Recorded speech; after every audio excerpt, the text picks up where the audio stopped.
Yo, yo, yo, what is up? We are ready for the first game of the season, and game hasn't started yet, but we are super stoked for this matchup and for the start of the year. It's been such a long time coming. I mean, I've been doing so much research on the team and kind of like diving into the history and what happened this past season, some of the moves that were made, and there's just so much to dive into this game, and really for this upcoming season, we got a whole outlook of player by player, the division, the conference, and even the whole league.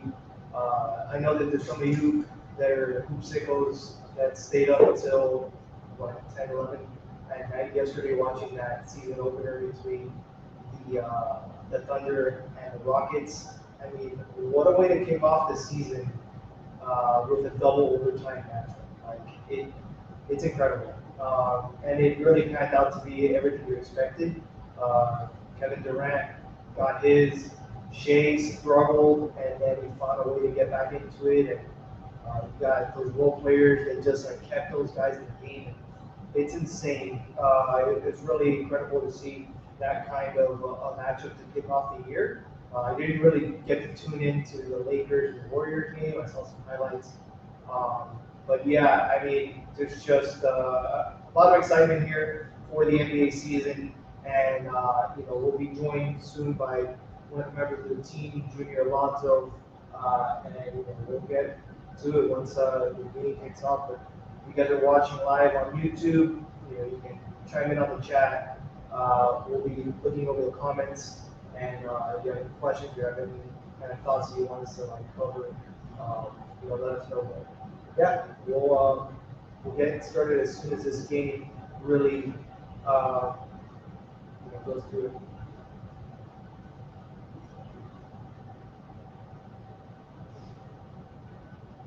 Let me know if you guys can hear my mic or if there's an issue with. Yeah, seems like there might be a little bit of a mic situation, but let me go fix it real quick. I'll be right back.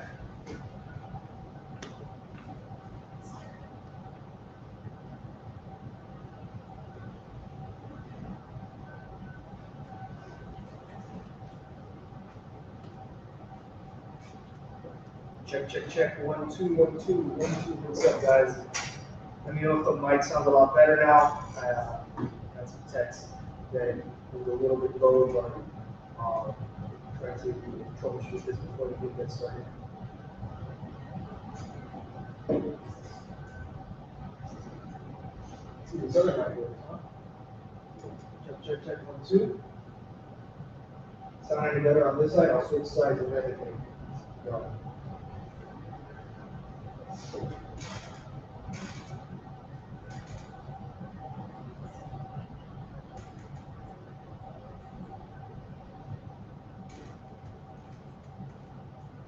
It says the mic needs to be turned up.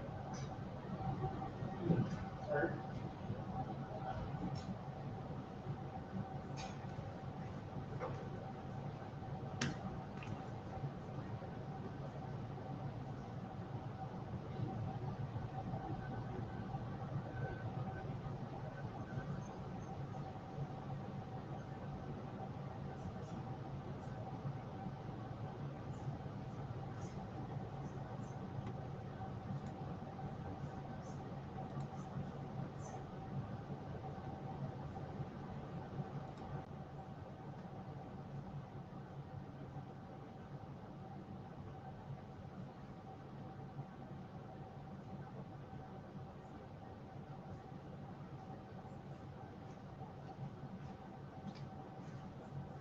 Check, check, check. Sound better now?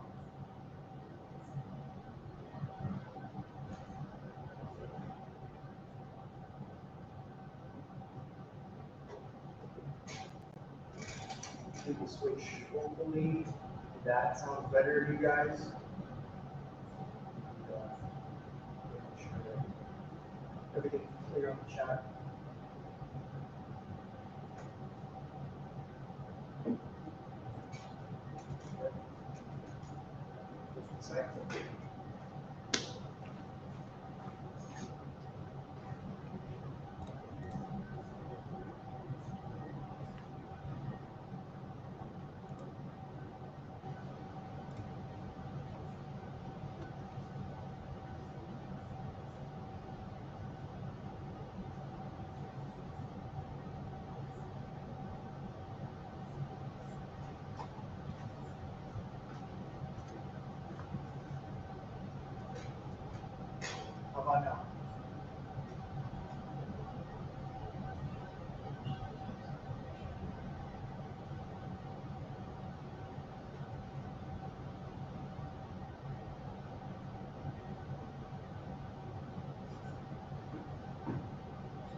bear with us as we figure out the audio issue, but we'll get it sorted out right before tip off.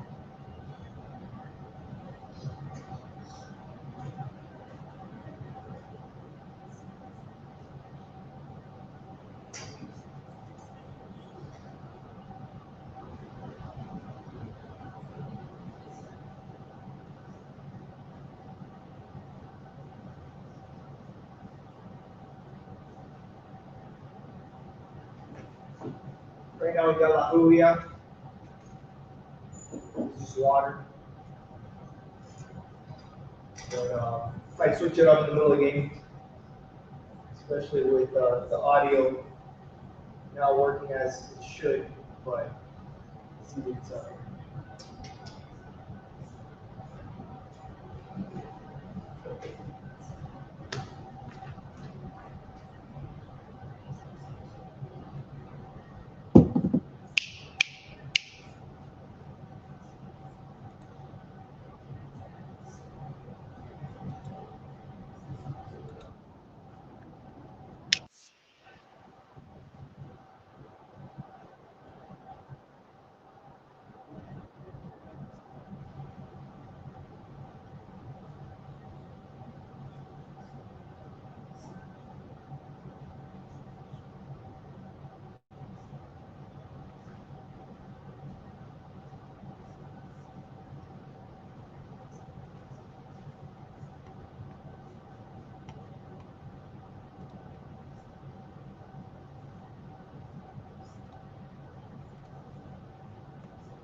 Check, check, check, check, check.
Check 1, 2, 1, 2, 1, 2.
Testing 1, 2, 3. Testing.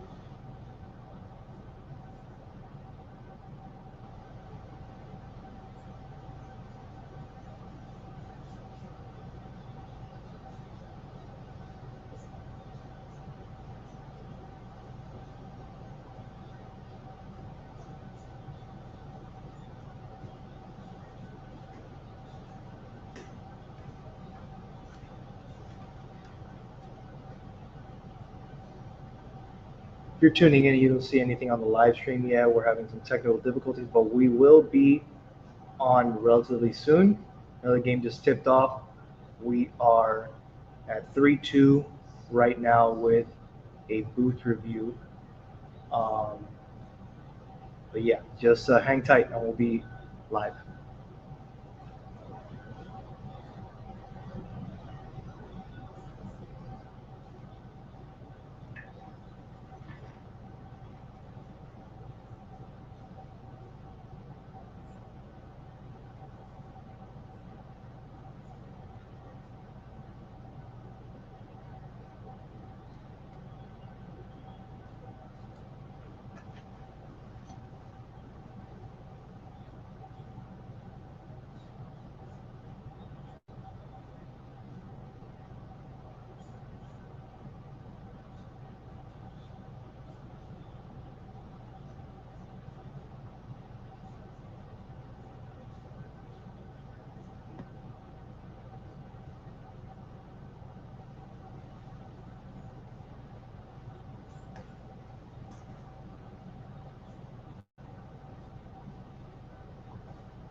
Check, check.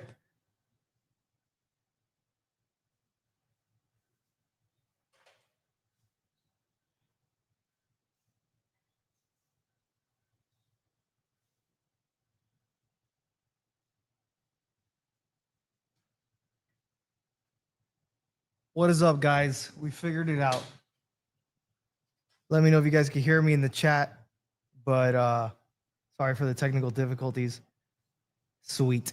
All right. So right now the game is 12-9. Miami looks like they've been pushing the pace and keeping it close. Outside of that, mistake by Nico and his pass to Bam.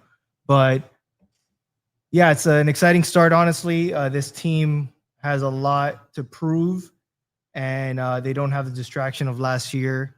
So I think that they're going to play with a little bit more heart, and especially after the way that we went out last season against the Cavs, there's definitely a lot to see who's going to step up and fill that gap. All right, nice. Sounds like everyone's hearing the audio good. You got Desmond Bane shooting the three. This is exactly why Orlando picked this man up. Orlando was, I think, dead last or one of the bottom 3 teams in three-point shooting last year.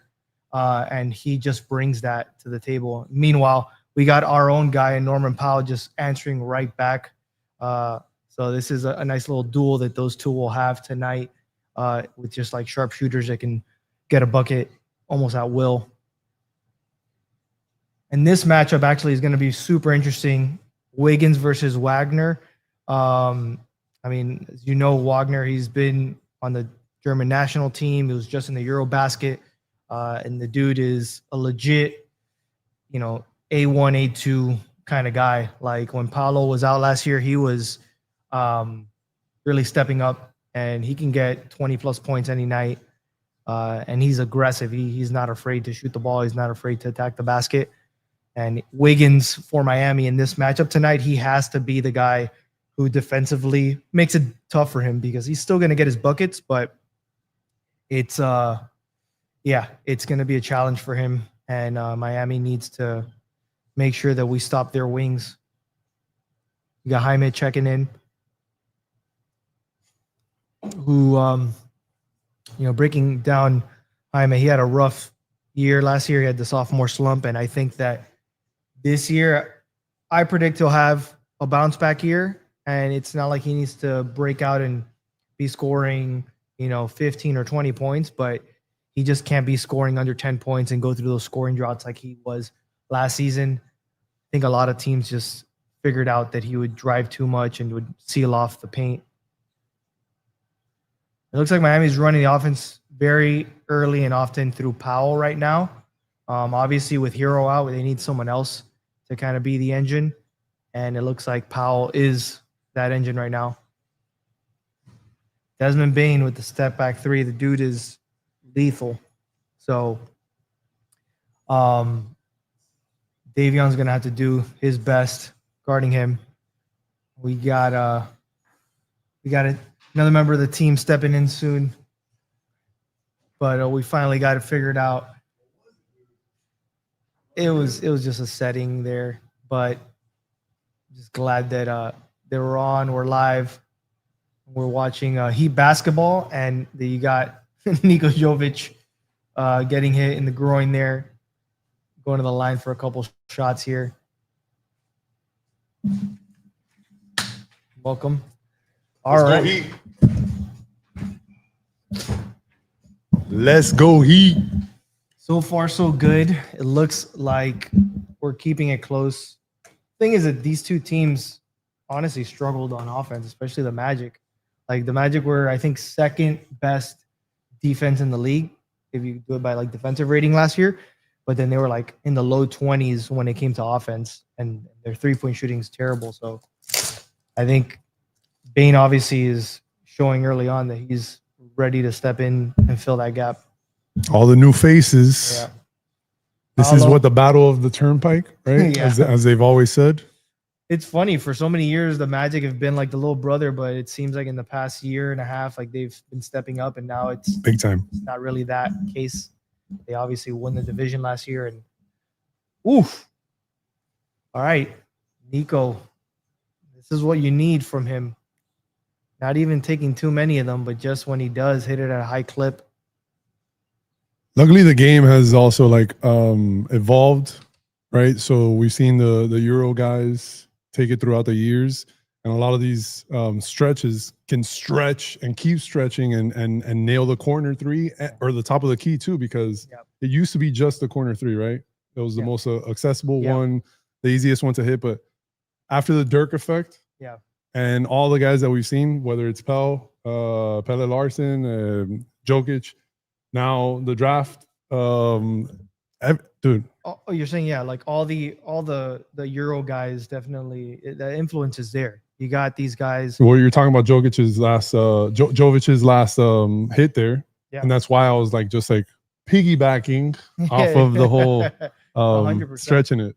I mean, we got a guy deep in the bench in Fontecchio who had like a crazy, I forgot what it was, like 36 points, and he hit like I don't know how many threes in the Eurobasket game. And it's like, he's a dude who's, I mean, it's the guy that we traded Duncan for. It's a rough one, but I mean, I could see why Miami did that. And at least he provides a little bit of rebounding, and he's a little bit more well-rounded in that sense.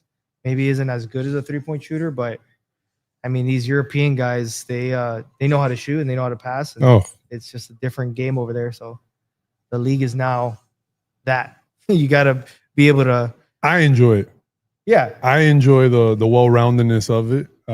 I do miss certain positions. I don't want it so much to be such a positionless, just one running gun back and forth, 1v1 almost, of like a photocopy of the same exact 5 players going 1v1 versus each other, because it's just the same liquidated across the board. But I do enjoy the Euro style play. I do like when they play international and they got to play with the FIBA rules and all of that.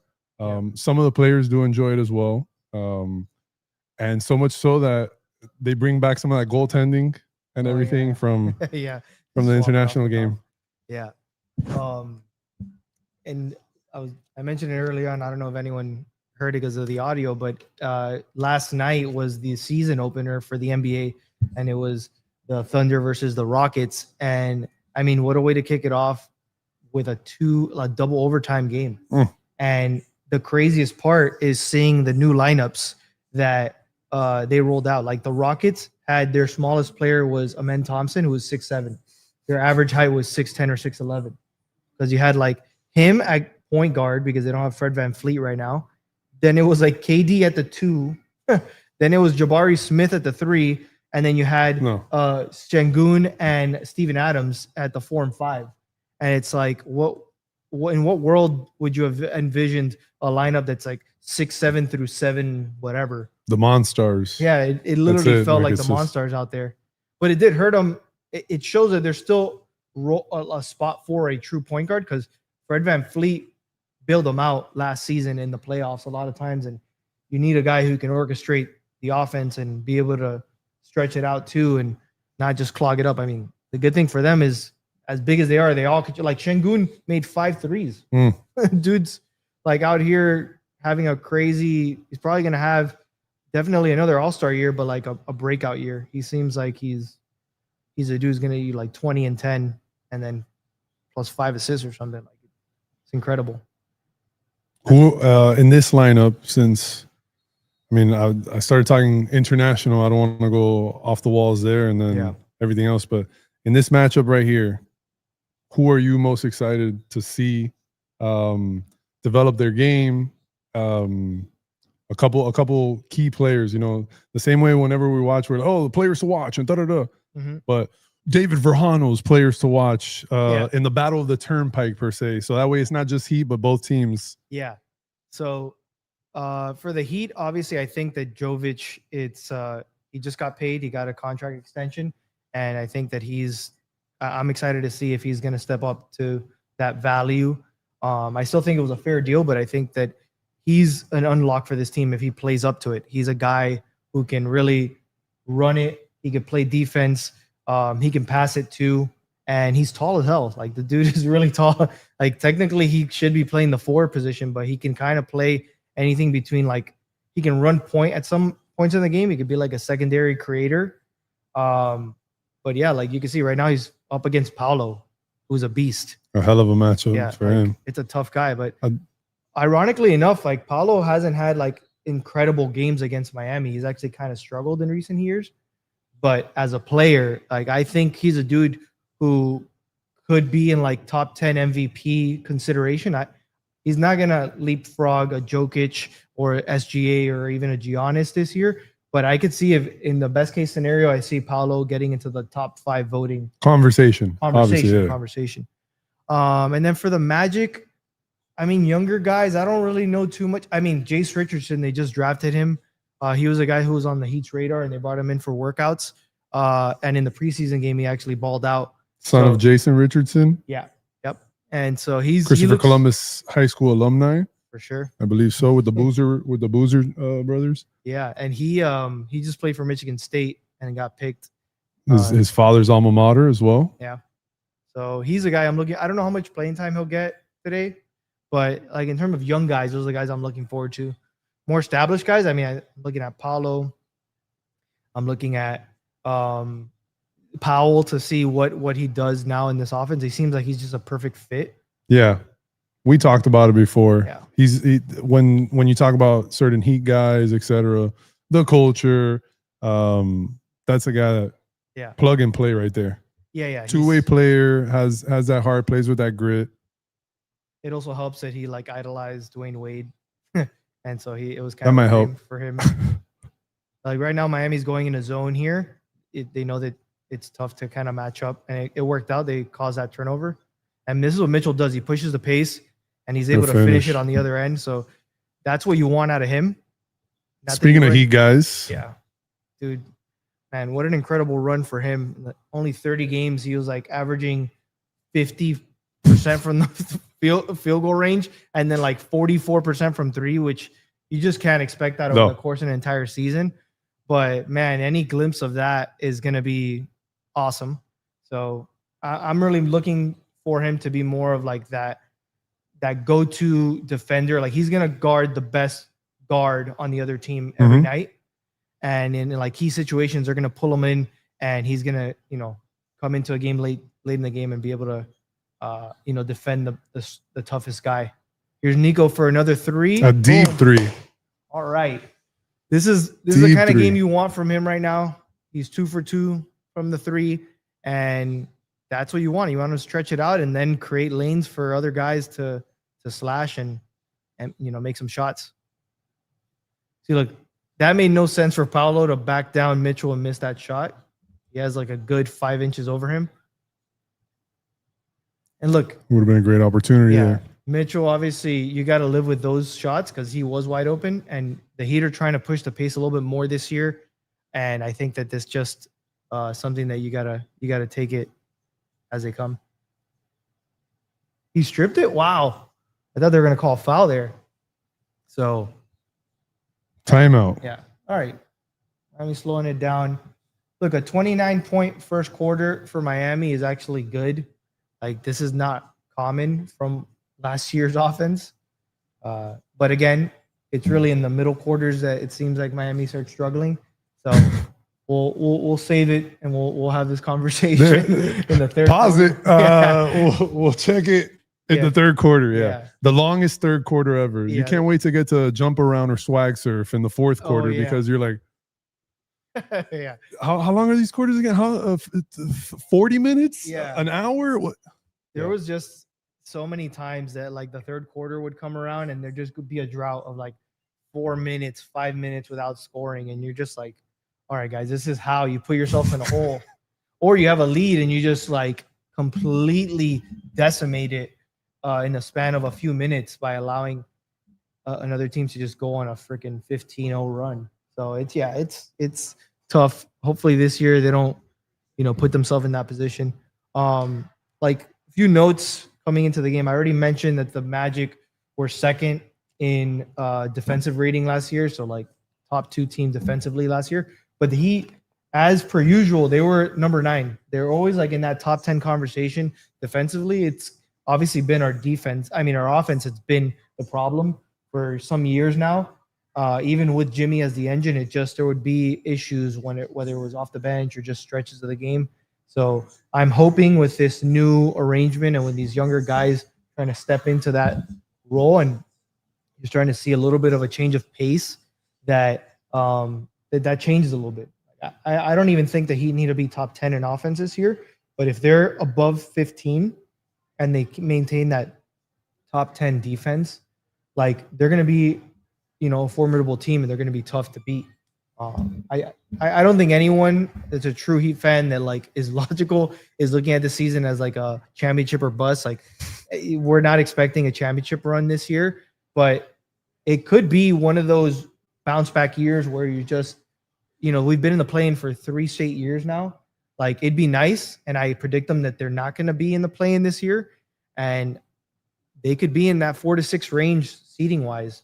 And there's other people that just don't think that. They think that we're going to keep taking steps down, and there's a lot of things that determine that as well. You got obviously starting the year without Herro isn't great, but he's actually healing faster than what people predict. People thought he'd be out for a whole month, but he might come in sooner. He might be in a couple weeks. Well, also seeing Bam out there, because there was that little hiccup with Bam, right? A little like which was non-contact.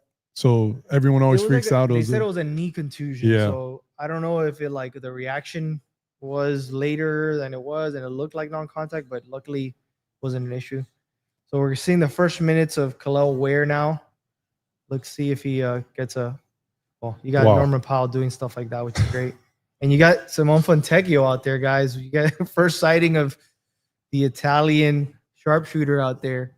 Hopefully he can have some valuable minutes for the team. And he's on Wagner right now, so that's going to be a tough matchup for him. Who's man bun on the Magic? Man bun is Goga Badatse. I don't know if I said that correctly, but it's Goga. And better than I would have. Low key, a really good center for them. Like some argue he's a better center than their starting center in Wendell Carter. Like just a really quiet double machine. And he just makes smart plays. Like he's one of those guys that puts himself in the right position. Reminds me a little bit of like Steven Adams light. Like just someone who can do the dirty work. Steven Adams light. Yeah. It's not Sam Adams, but it's Steven Adams light. I saw him in Jeff Green sticking around in the bench to watch the ring ceremony. OKC. OG OKC guys, right? Yeah. Yep. That organization's been through so much. I mean, they have to be proud. Absolutely. It's just like a team that, for all intents and purposes, you wouldn't expect a team that young to win a title that early, and now they're just positioned to be dominant for 3 to 5 years. Like, look at that! Wow, Wiggins with that block, Fontecchio with the square transition up 3. Look at that! Square up. This dude. Okay. Hey, he didn't miss a beat from the Eurobasket, tournament, and I mean nobody's saying that Duncan Robinson isn't missed, but if he's able to do that, no. We love you. We love you for life. High five. He's at least gonna fill big shoes. Yeah. Right. Like, because the dude is still the number 1 3-point shooter in Heat history. So. Well, shout out, because he filled those shoes properly there, because he literally squared up like the best shooters do. Yeah. Right here, he gathers his feet. Boom. That is so essential. Yeah. To get that plant square up. 100%. And that's what Duncan was incredible at. That's what Steph does without even trying in rhythm. Yeah. And we see it here. Yeah. Shout out, dude. Talk to me about Triple J, man. I know you mentioned something earlier, but talk to me about Triple J, because I mean, Triple J last year, I think that his issue was that they just were not leveraging him, and he wasn't being put in the right position because he kept on doing the same thing over and over. I felt like he was driving to the basket with his head down too often, and he was bulldozing. Yeah, like bulldozing. The running back thing. Correct. And he just did it right now, and it worked out for him. But if he does it over and over again, teams are just going to scheme against you, and they're going to like force you to the side where they know that there's going to be help, or that they're going to be able to, stop you and force you into a tough pass. So his main thing is like, if he's able to start hitting threes like here, that's where his biggest gripe was. He was 31% 3-point shooter last year, and that's just tough in today's NBA to be shooting it that low. It's kind of crazy because before, like, being a 32%, 33% 3-point shooter was like decent, and now it's like, no, you got to be in the 35 to 38 range. The game is moved. You said Mitchell's numbers were like 44 in the burst or whatever, yeah, but in that burst it was 44. But that would be a very good. But get this one. For the course of the entire season last year, Norman Powell shot 41%, almost 42%. That's incredible. Like, if he gets anywhere near that, then the Heat are in a good spot, because, like, and again, the in rhythm things. Like, we've seen so many in rhythm, like, transition threes that the Heat just usually wouldn't do. And some people don't like that game, but you got to adjust to the game as it is now. And when you eliminate the mid-range and the 2-point shot, like, you got to be able to hit threes at a high enough clip to stay in these games. Teams are averaging 115 points a game. Like, you got to make points somehow, and you're not going to just get them through layups and mid-ranges. So, good. Great pass. Good cut. Well, there's that. Oh, wow. No, that was Goga. Those were two Titans meeting at the mountaintop. That's what Goga does. Good contact take there. Who is that? Suggs? Suggs, yeah. Yeah. He was supposed to be hurt, so I guess that he's good right now to be able to play. Jalen was supposed to be hurt, but he was Suggs instead. Yeah. I mean, last year the Magic just had terrible luck with injuries, man. Like, and still had such a season. But then, yeah. Was that Mario? No, where's I forgot his name. Mario Herzonia? How do you say his name? I don't know. That was what's it called? Wagner, which his brother Mo Wagner is also on the team, but he's on the bench. No, I know that. But you remember Mario Herzonia, right? Yeah, his last name, it sounds like I don't know. And wasn't he a Magic? I think he was drafted by the Magic too. Maybe. I don't remember actually.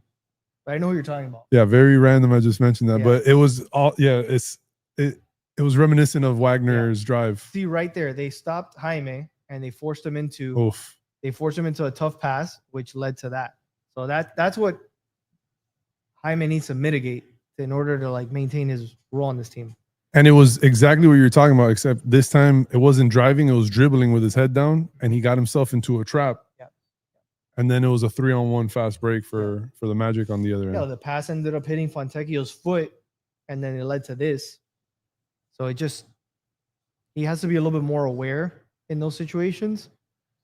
So yeah, it's really that. Tighten up on those plays, like, be more precise with what you're gonna do, and have the vision to be able to say, hey, I'm gonna dish it out this time, or, like, if I get cut off, I need to be able to have already my second. It's like a quarterback. You got to have your reads, like first, second, third read. And so that's what he needs to get better at. And then the main thing is just being able to hit the three. Like, if they're not, they're going to leave you open on the three until you prove otherwise. So that's really his thing. Like, he's going to have open shots from three, and he needs to drain them. Right now, yeah, you got Norman Powell leading the team, but it's pretty well spread out in terms of scoring right now, which is good. I mean, it's a what a strip. Okay, pocket. This is what Drew Smith was known for. Whoa! All right, let's go, man. Well, I mean, look, shout out to both teams. Those were great steal and drives for both teams right there. Yeah, you got, and finishing them too. Here we go. Oh. All right. End of the first quarter. End of the first. 39-38. All right. Well, going through the chat now, we kind of, like, missed out. So Giancarlo was asking if you're wearing a Cardinals jersey. Shout out GC. No, this is not an Herro con Pollo jersey here. This is a Tyler Bumpy Johnson. Tyler Johnson jersey. Damn, dude. I actually got this jersey custom made because they weren't selling his jersey in the team store yet, and it was a part of that 10-day contract streak that he was on, if you remember. Oh, yeah. So I was like, absolutely fell in love with this kid. Reminded me a little bit of me. Absolutely do not have any of those ups, but I would lay out, end up with crazy hair, missing teeth, and everything the same way he would. Lefty. And then would play well beyond my means. Yeah. So shout out Giancarlo. Shout out Carlos Arroyo. This is not one it. This is a Tyler Johnson one here. So yeah, man. That's a good memories with Tyler or what, dude? I think he had. I mean, for that, those teams were rough. The teams he was on were rough. So I think that he made the most out of it. A lot of people weren't happy with the contract situation after the fact, but that he needed to pay someone. I think they learned from it, and he kind of deserved it, really, given like who was playing and what the output was. It's just, a lot has changed since then in the way that teams have to like worry about the salary cap and how they go about it. But I mean, for all intents and purposes, the dude, balled out and earned, like you're saying, a guy who was on a 10-day contract on like 2 ways or whatever. Like he was just always on the cusp. And so the fact that he was able to earn a contract with a team is impressive on his part. And he was just that like bulldog, do the dirty work, like scrappy dude. And that is Heat culture. Like that is what you want out of a player. It was a tough time for the team in the way that that roster was available and whatnot. So the Johnson brothers, James Johnson and Tyler. James Johnson. That was a dynamic duo, man. I love those James two. Johnson is kind of like just the resident, like, what do you call it? Like bodyguard on the bench for the Pacers. Like, dude is, people know. Well, like, he's a 27th degree black belt, and shout out Hector Zaya. We need JJ on the Combat Coffee Club, and Courtside Cre8ives, a hybrid.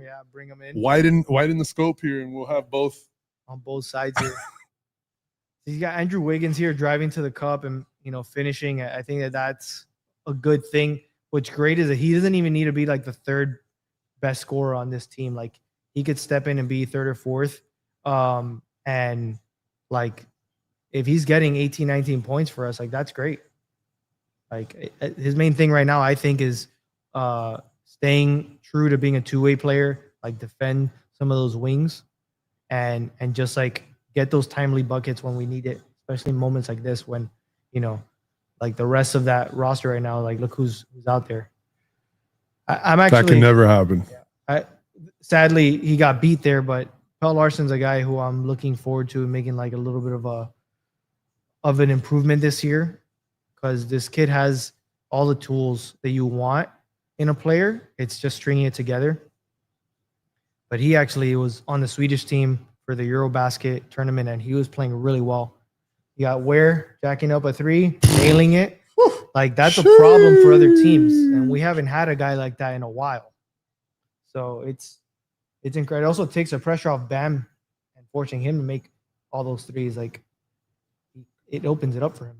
Yeah, but 1 through 5 is going to be hitting the what threes. I'm talking about with Goga. Like he knows how to position himself. Like he immediately went to where the rebound was going to be and beat Ware to the spot and got that easy putback. So that's what he's known for. And the Magic also just known for having centers, dude. Yeah. Having centers. Marching Gortat for a while. It was Howard Vucevic. and Gortat. Vucevic. Like they've had some good centers. Like I think Goga deserves to start over Wendell Carter, but I don't know if they're just like they like him in the second unit, and that's why they use him more there. Yeah, but if you have both of them, it's not bad to have that 1-2 punch. Yeah. But Wendell without Carter, using them both. To me, I'm like that's one guy that they could move on from. And that's what you're thinking, like bigger picture. Yeah, bigger picture. Like if you find a better center to be the backup center and put Goga first or whatever, like, or you find like a legit premier center. They have Jonathan Isaac too. I almost like prefer Isaac, but they have some guys there. Their front court is decent.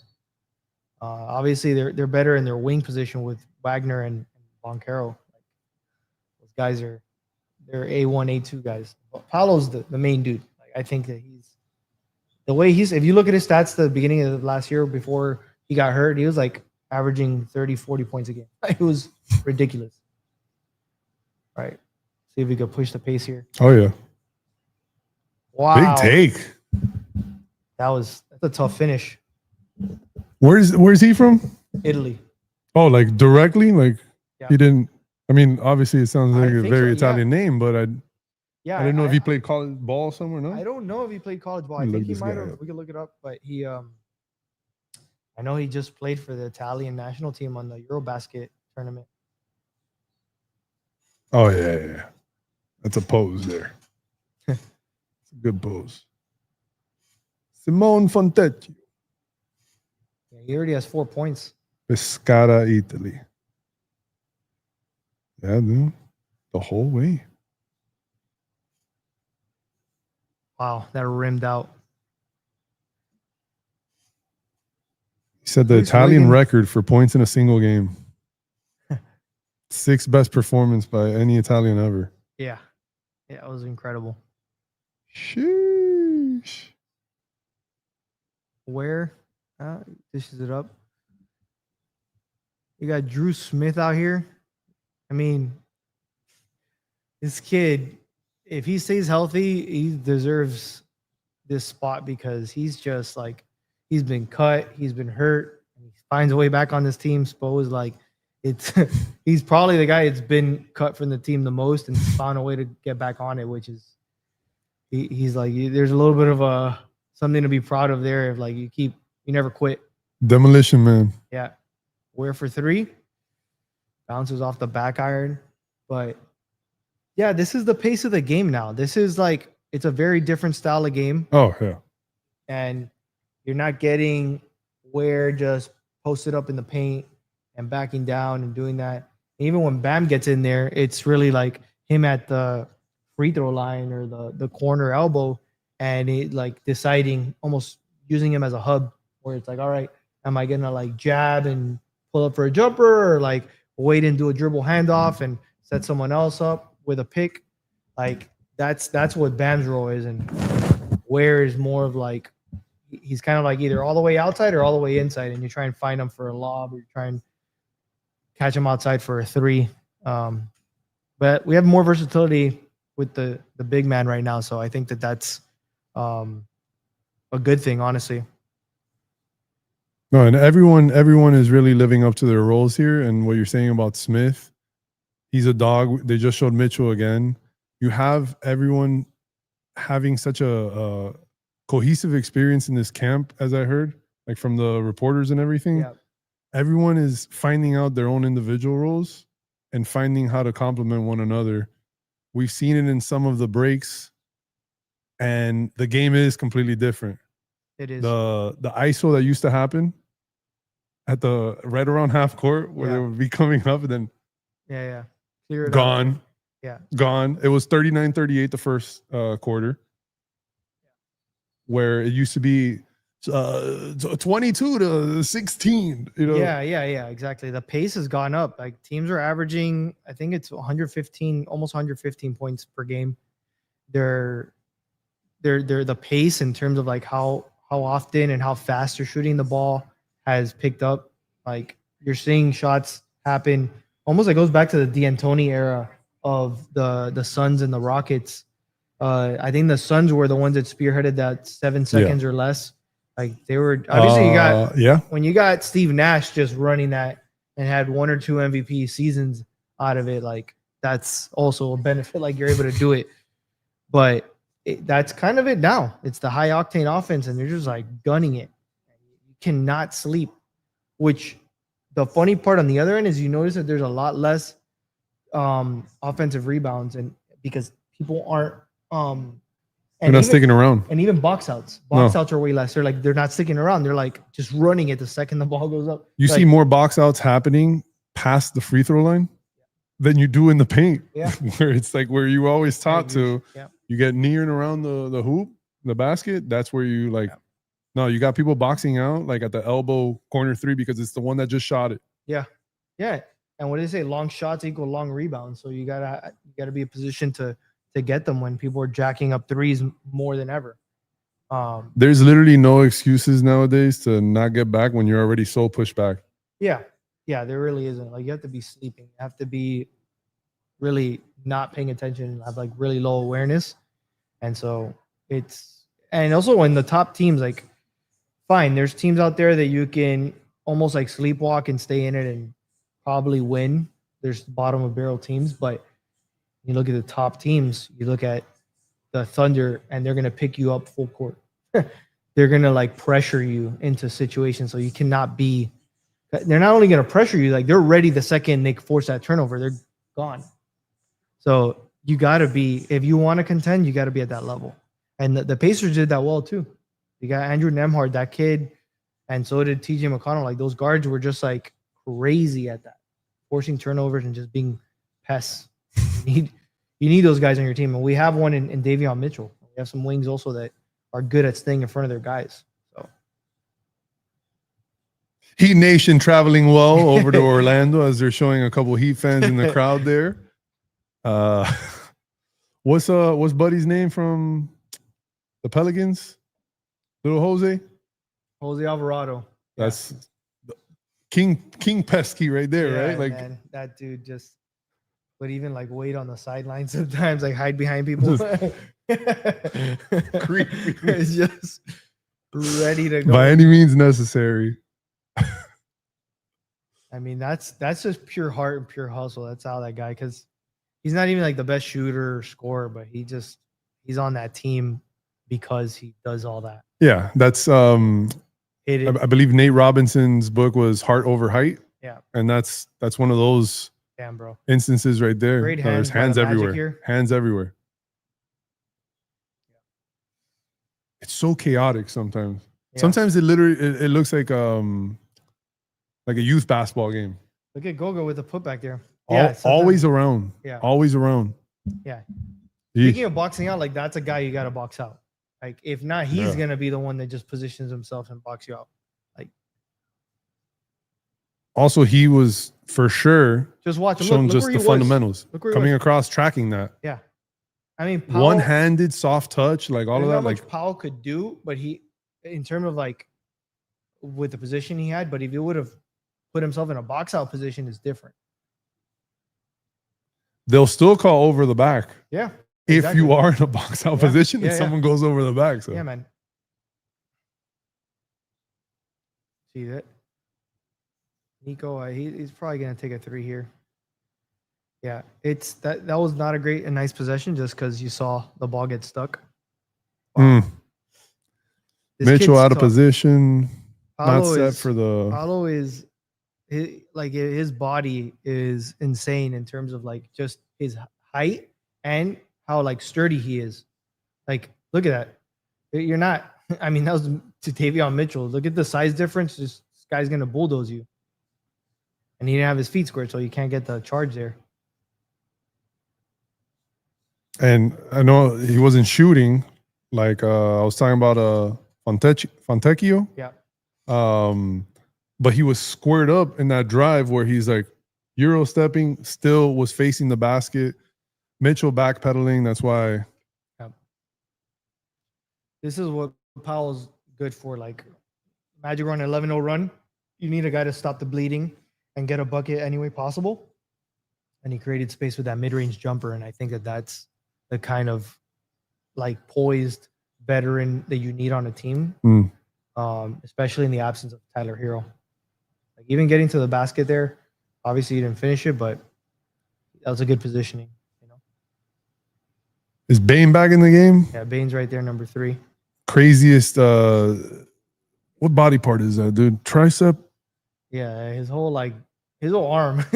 He's got action figure arms. Yeah, he does. I had this action figure of Will Smith from Independence Day back in the day, and it was this cut off green tank top. It was the biggest arm, again, because we're not gonna say one body part. It was Dwight Howard's shoulders also. Oh yeah, boy, boulder shoulders. You see him walking around, it's just which people forget. Like that guy didn't enter the league with those shoulders. no at all. And neither did Giannis. Like those guys were sticks. So that's what I'm excited about with Kel'el Ware. I'm like, this guy is what, 20, 21 years old, and he just has 1 year under his belt of like strength and conditioning. Need Bam to finish that. If he is able to go through the system and get his strength up, I think he gained like 15 to 20 pounds in the past year and a half. So like he's already at a good, like sturdy. Yeah, weight, keeps chipping away at that. He needs to get a little bit more. I don't expect him to become a Giannis because he's more of a shooter and he has touch in different ways. But he shouldn't model himself after Kevin Durant. Like he shouldn't be that skinny either, because he's not Kevin Durant in that type of scorer. You know, no, different game. A different game. Frame can be similar, but it's a different build and then a different game after that. Yeah. Because would you then be like, okay, he's got this slender frame. Are you comparing him to Wemby then as well? Or Chet. Yeah. Or Chet, exactly. Yeah. So there's the similarities, but I think he's more of a middle. He's not either of them. He's more of like, he could be a little bit bulkier. I see him getting a little bit bulkier. He doesn't even need to get to like Hassan Whiteside size, because Hassan got pretty beefy even after. I think he was playing in Puerto Rico. Yeah. Dude looks like he's gained, I don't know how many extra pounds. Colossal. Yeah. Bam. He got 9 seasons with the Heat now, which is rare. That's it? I feel like there would have been more probably. No, I mean. Bam Adebayo, Keith Askins, UD, D Wade, Alonzo, and Zoe. Yeah, there's not too many. No, obviously, shout out UD, man. 20 years. 20 years is crazy. 20 years is crazy. And also to play for your hometown after like, you didn't get drafted and had to go to France. Like you played in Gainesville up in Florida. Shout out to anyone who's a Gators fan. We got some guys on the squad that are, and I have family and friends that are, but won a UF with Mike Miller and then didn't get drafted and then had to go to France for, I believe, a year or two. And then he gets picked up by the Heat undrafted. And the rest is history.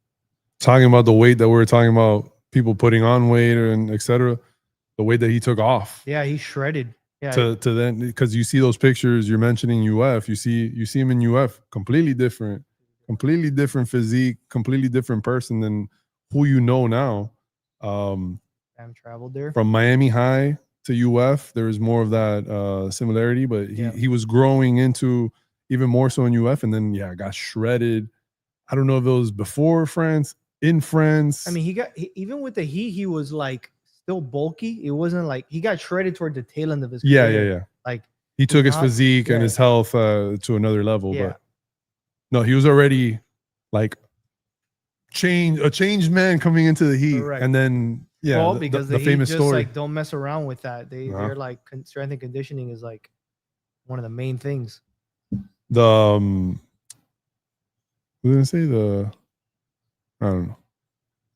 Just shout out to Gus. I just got a call from him. That's what threw me off. He just had a baby yesterday. One of my best friends, Gus. So congrats, shout out. Welcome to the world, Lorenzo. He gets to see that he just came in time. Dude. You got to turn on the TV. I know that my son came right before the play-in tournament, and we already indoctrinated him to be around a lot of noise and screaming. He's used to it. So he and very cool right now. He's able to not only see the Heat, but see his dad on TV too, dude. So he gets to shout out to everyone watching. I don't know how well he could see, but whatever a 6-month-old's vision is, he's got that, dude. Anyone can recognize that head of hair on you, brother. All right. Make it easy for him. Just contrast. All right. So the Heat fought back here. We're down by 2 and kind of like stopped the bleeding there after that 11-0 run. These guys, they get to the basket. Like they just go 1-2 punch between Paolo and Franz. And it's tough to stop them, honestly, like any team. That's their go-to. And then Bane's supposed to come in to be their third option. But look, if you got Mitchell doing that for you, that's great. That's That's a plus. 7 points already. 3 for 5 for Mitchell. And we actually had Who's some it? boxing out going on, but then tangled up there down There was low a foul on though. On the Magic, right? Yeah. on Carter against Bam. Yeah, Wendell Carter, right? Like he hooked him here. Look, he had his arm Yeah. under him. For sure. Yeah, Bam was actually boxing out there and then got He had his arm like this. Like Bam didn't. Bam had his arms out, and this guy had the arm hooked under him. So there's no argument there. Carter got stuck under the basket as well. The worst position to be Yeah. for a rebound. So it was probably just a desperate move there. Let's see if Bam could take advantage of him here. He got to the line, so He got some contact. Yeah. Was there a time that you were mentioning in the beginning about being inside top 10 of defense and then hopefully top 15, etc.? Has there been a time that you've researched or that you can recall that they were maybe top 10 in both? Oh, well, definitely during the Big Three era. Yeah. Yeah. And actually, I don't know, but I'm pretty sure when we got Shaq, that little 2-year run, we were up there. We definitely were on the defense. Like that, we were top 5 team, top 3 defensively, and I'm sure we were good enough on offense. Like with Wade putting up those buckets and those role players like Jason Williams, Antoine Walker, James Posey. Like you had guys that off. That was a lot of depth. It was veterans, but it was a lot of depth that it was built to win now, and it worked out for them. Which then the only team right now in the NBA, maybe 2, that is built like that are the Clippers and the Warriors. Like the average age on those 2 teams is pretty pretty high.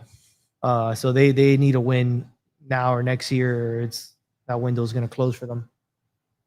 But at least the Heat are on the lower end now. Like now they definitely skewed younger, and it's a youth build, and your 2 oldest guys, and not oldest, but like your core players are Bam and Herro, and they're still relatively young. Yeah. None of them are 30.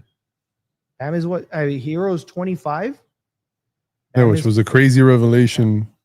The post that you made the other day, and everyone was kind of like, this is year what for him? And he's only what? Yeah. Like so you have that like, vet, and it's still a young vet. Correct. It's like that, and this is like usually prime for players. Mhm. The mid-20s is when you're usually like having the best years of your life. Oof. Wow. Beautiful. Ooh. Silky. By 2-2, Wiggins step back, 2 minutes, 2 minutos. Which in the talking second about quarter. Nicknames, man, Maple Jordan is an awesome nickname. goodness, bro. Obviously, he That's didn't live up to glorious. Jordan, but just the nickname alone was amazing. Look at this hit ahead. He Good cashed square in. up. He cashed in.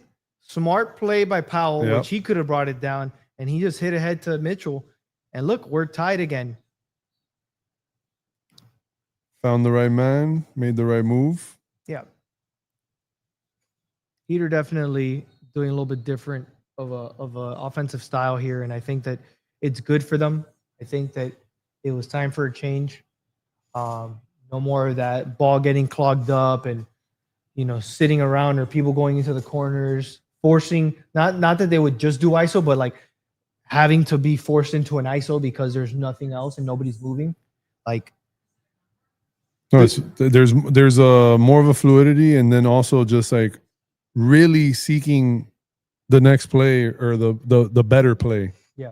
Where before it's what you're saying, like it would just like dead end or bottleneck and whatever. They're actually pushing it.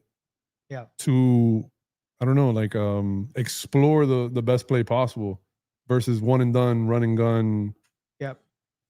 And this season, without slowing it down. Yeah, exactly. Usually we would slow it down. This season, like there's guys that they're not going to get a lot of plays run for them. So the way that they are going to make a name for themselves or have a role is by constantly moving and either find themselves where they get a pass because they're cutting, or they see the shot go up and they're positioning themselves to put the putback or box out. Guys like that are like Jaime has to do that. Pell Larson has to do that. Drew Smith has to do that. Like those are guys that you're usually not going to run play. And then a guy who's a little bit higher up, but also has to do it is Jovic. Hmm. And he has the height to do it. Like imagine you cut the guy's guarding you is 6'5", 6'6", and you're, I always forget, like I think he's like 6'10", almost 7 feet. Like some people say he grew. So let's say he's close to 7 feet. Like if you're actively moving and you have a shorter defender on you, that's great for you to be able to like find yourself in a position to get a putback or box out or get an easy cut that someone hands you the ball and now you're gonna get a layup. Like that's those 4 guys specifically that are not gonna get a lot of set plays for them need to do that this year if the Heat are if they want to roll on this team and if the Heat are gonna like at least outperform for what they hope to do. No, it's finding those roles for themselves, and they will. Yep. Don't stop moving. Mm-hmm. We've already seen it with some of the putbacks and everything that you were mentioning, like on the Magic side. Goga. Exactly. Never stop moving. Yep. You find your little ways to the basket. Game over, dude. And I like the versatility. Like people keep saying, "Oh, the mid range is dead," or like everything's a 3. It's like you're seeing a lot of these. No. It's like Wiggins taking a lot of mid range. That's actually probably where he's going to make his bread. Him and Bam are probably going to be like some of the best mid range jumpers for the Heat, like consistently. And then Paolo and Herro, obviously, they can score three levels. Like those are guys that can do it at all 3 levels. So I think that's what you're going to see in terms of like distribution and how the offense is going to flow and where people are going to find their spots. That's what I wanted to say. Finding the spots and everything. Yeah. Yeah, it's guys they maximize them and finding the right spots. And like just putting yourself in a position for the lineup on the floor and your role on this team to actually get buckets or facilitate and make it easier for other people to get buckets. Like, the size helps. Yeah. Again, look at all the ball movement. Right here, Bam has to finish this. He got the shot he wanted. He created the space for himself. He created space. So that was not a bad possession at all. No, and he got to where he wanted to shoot that and everything. That's just a better shot there. Great defense, better offense. Yep.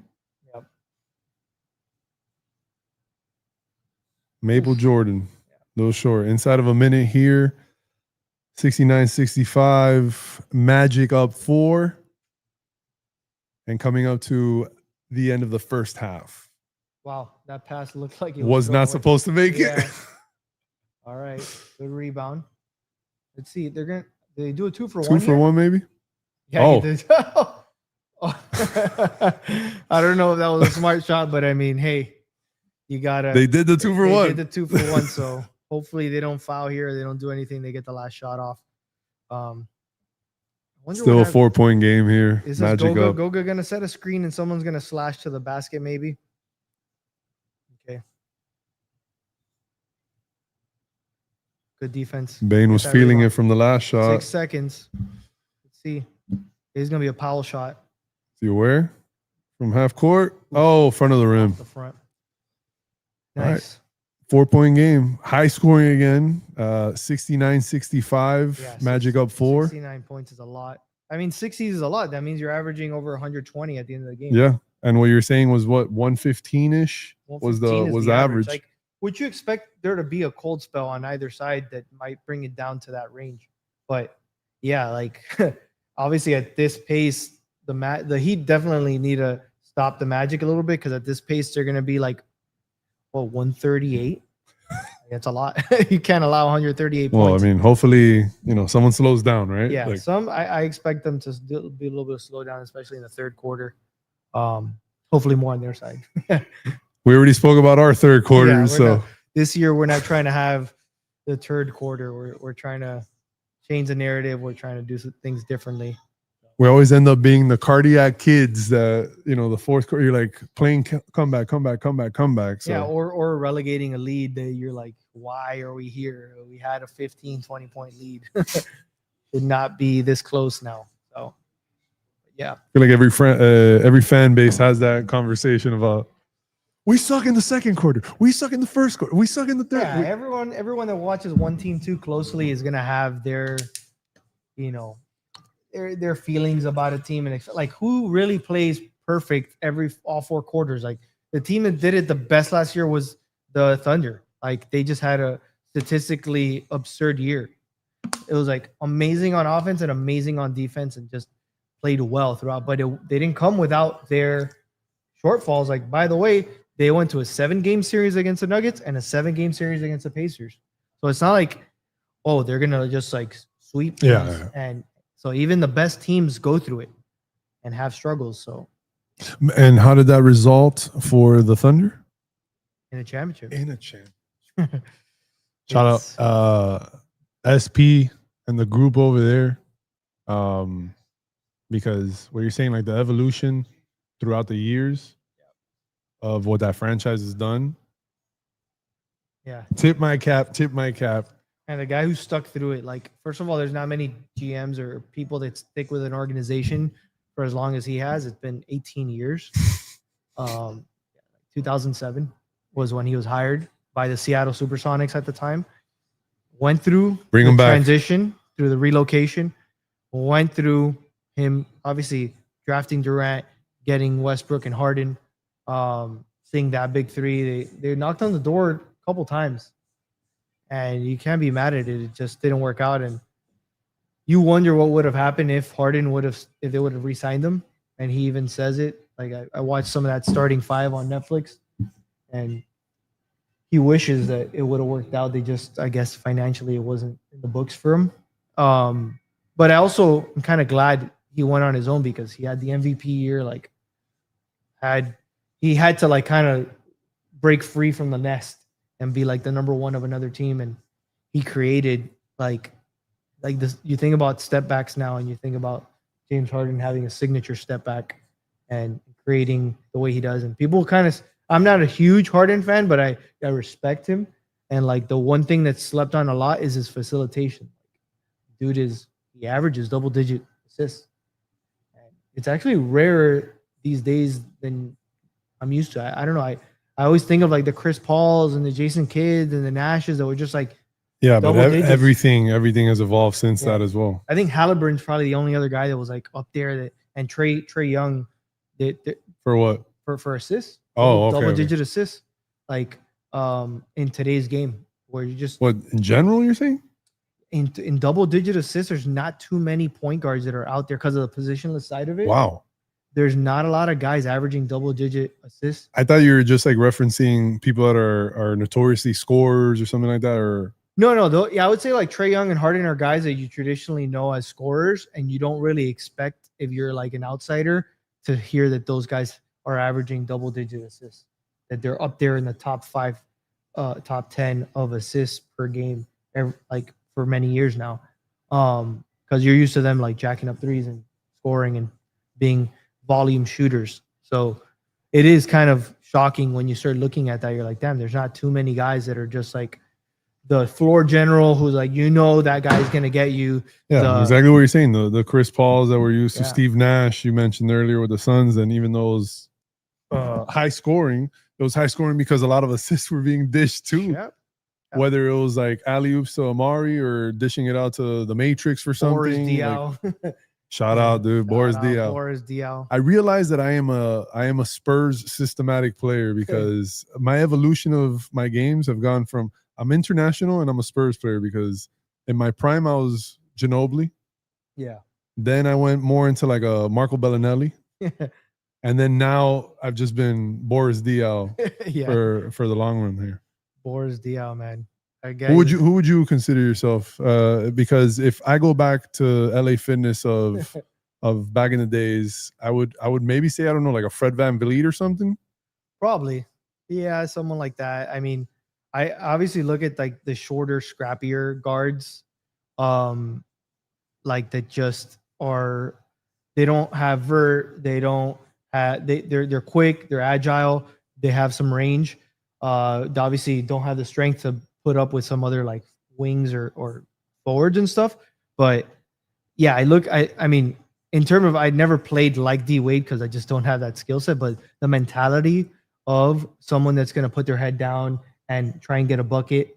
I just didn't have like that mid range, or like the finishing at the hoop was like the tougher part. So probably model it after, guys that were more on the perimeter.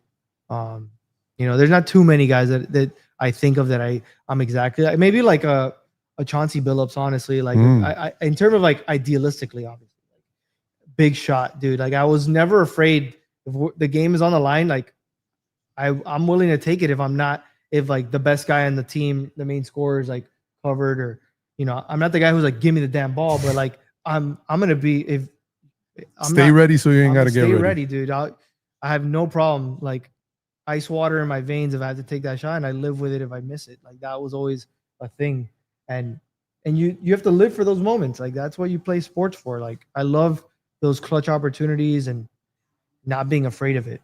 Just never being too high or too low on it. Like that was, I love guys like that. They're just even keel, which is kind of like in terms of demeanor. Like I like the demeanor of a Dwayne Wade, of an SGA, of those guys that are just like Derrick Rose, just dudes that you see them like your emotions, Poised, stoic, yeah, and just like calm, correct. cool, collected with it. Yeah.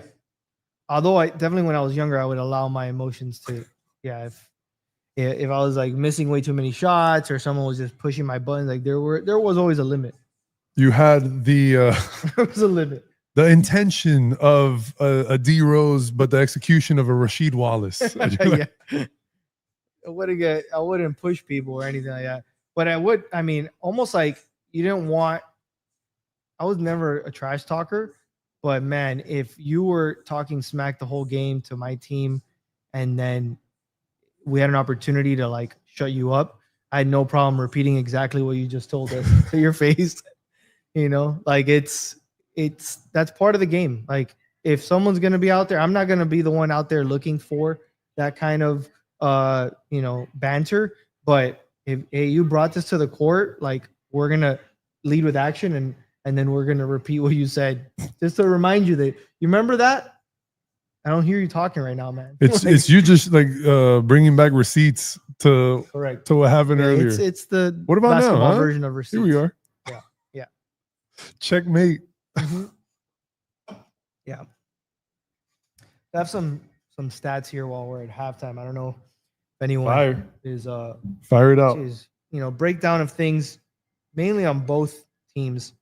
So one thing going down and like at a granular level, the Magic's defense has always been like, not always, in the last couple of years, it's been staunch.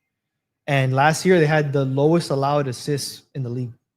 They only allowed like 22 per game, which sounds high, but it's when you hear the average, like it's still way lower than what's you're used to seeing. But the thing with both teams is like we both were at the bottom of the barrel, the Heat and the Magic, and pace. So it was like good defensive teams, slower on offense, like they struggle to get their buckets at times. Which to start this game, it doesn't seem that way. Like they obviously both have added guys that can step in, and with Wiggins and Paolo on one end, and Bane and some of the other core players that the Magic already have on the other, that it looks a little bit more fluid. It's one game out of 82, so there's a lot to be played and seen. But like 65-69 is a high scoring first half. So it seems like the Heat and the Magic are trying to like counter the narrative of last season's stats of just, we're only a defensive team and we can't really score. So, and it's good for the Heat to be scoring on the number 2 defensive team in the league. That should be called out without Herro, by the way. Fun fact. Yeah. And yeah, so but specifically the Heat shot 36% from 3, which last year, which isn't bad. That was actually toward the top. 36% from 3 last year. The Heat, the season as a team. Okay. Obviously led by Herro, but also Bam hit some, and other guys on that team. Alec Burks actually had a lot. Duncan Robinson obviously shooting at a high clip there. So they were pretty good, but the Magic were 31, almost just under 32% from 3, which is bad. So that's why they went out and paid Desmond Bane and gave up, because they needed that guy. Like, it's not that Paolo and Franz can't shoot threes, but they're 3-level scorers and they can't just be shooting threes. So it's good when you got a guy that you can be like, hey, look, we'll take care of like a majority of the scoring. Like you step in and be that third guy. And he's already hit a few today. So I think that's early signs is that. No disrespect to the other guys. They just don't have the 2K rating all the way up in the 3-point category. Suggs It's is on its actually way. a guy who can actually score and make some threes. It's not like he shot at a high clip, but he has the capability to do it. So they got some guys. If anyone has looked at what we've been publishing online, we did a whole breakdown on both the East and the West predictions in terms of standings and where we expect them to go.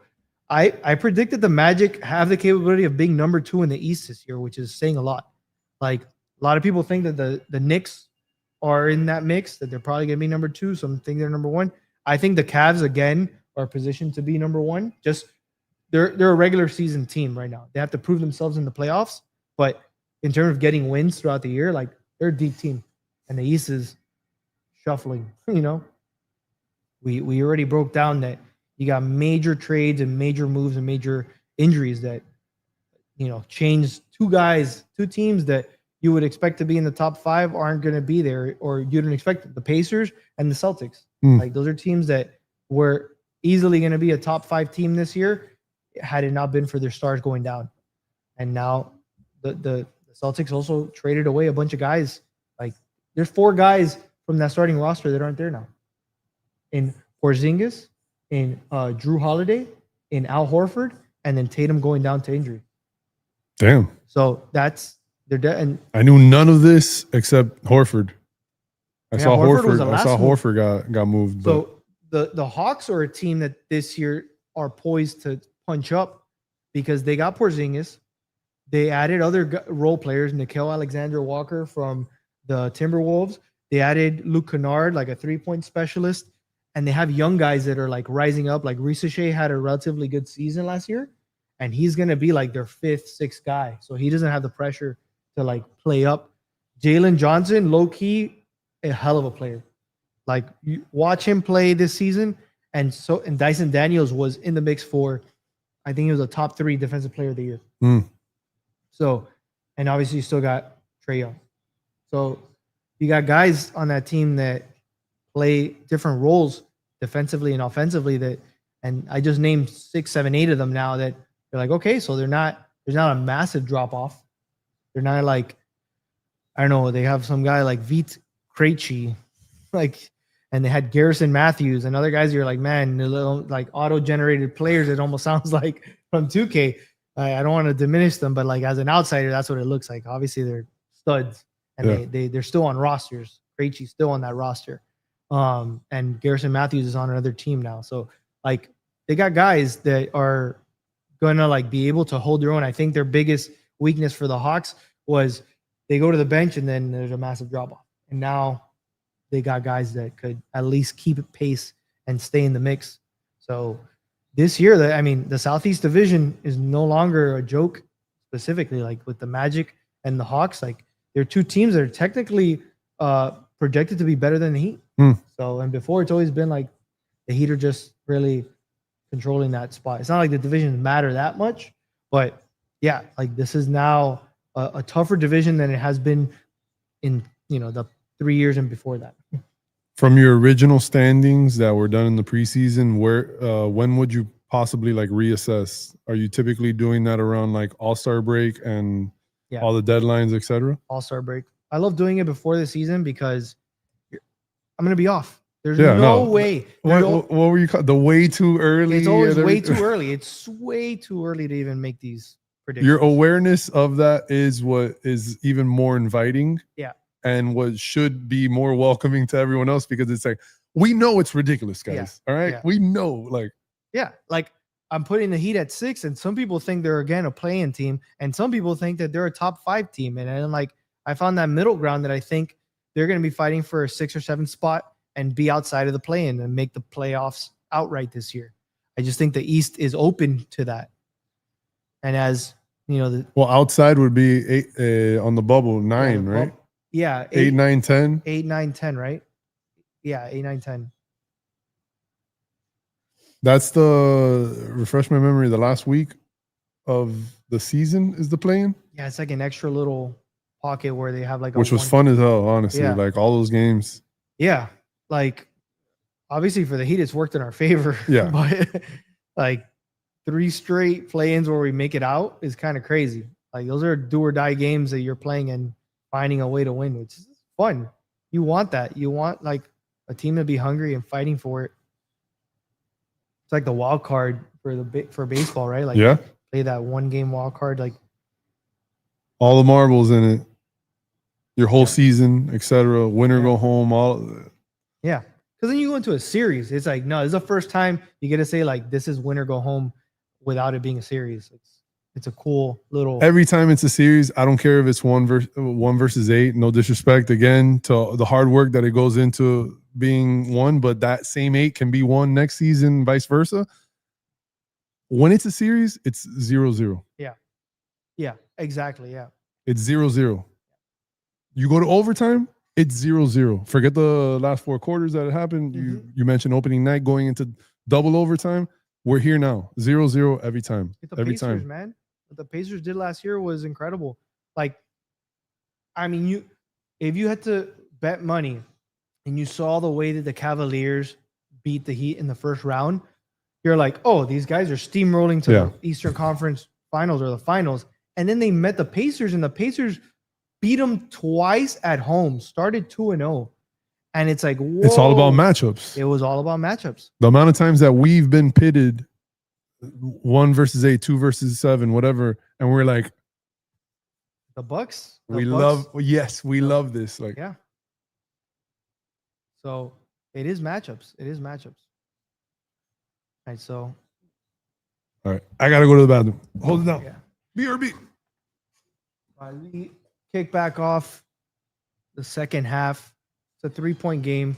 Obviously, the Magic here are like really playing some tough defense and forcing these turnovers, but also making mistakes like that and forcing turnovers on the other end. It's we're fortunate that happens because there's a lot of other teams that they would just capitalize and you'd be in a bigger hole right now. But these two teams are trying to figure it out. Miami more than the Magic, I think. But it's looking good. We're still in the mix here. And as long as they stay close, like anything could happen.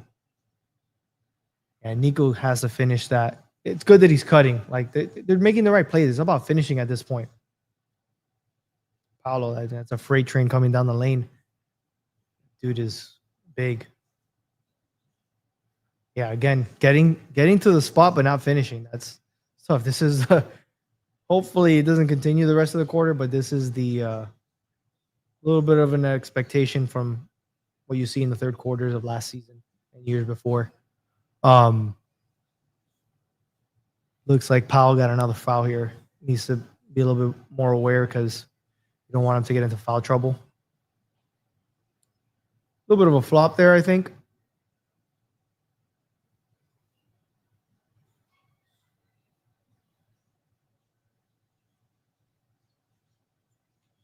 Yeah, he has 3 fouls, so he has to be a little bit cautious. All right, nice. See if they push the pace here. Get a little moody in here. Second half, dim the lights. Mood lighting, let's go. Nico. Oh, he almost finished it there. If he's able to start finishing some of those tough layups, man, he's going to be in a good spot and he's going to have a starter role and he's going to have good minutes and have a long-term position with this team. But it's with him, it's just a little bit of being sporadic, a little bit of, injury prone, but hopefully this year he turns a corner. He needs to lock in here. This is an underrated pickup for the Magic, Tyus Jones. Like it's just a good veteran point guard that can calm things down and facilitate, and not having to rely. I mean, they had They had Cole Anthony for some time, and he was all right. I think they just wasn't cutting it from what they needed at that spot. And yeah, I'm done with this. I'll take another one. Oof. Thank God.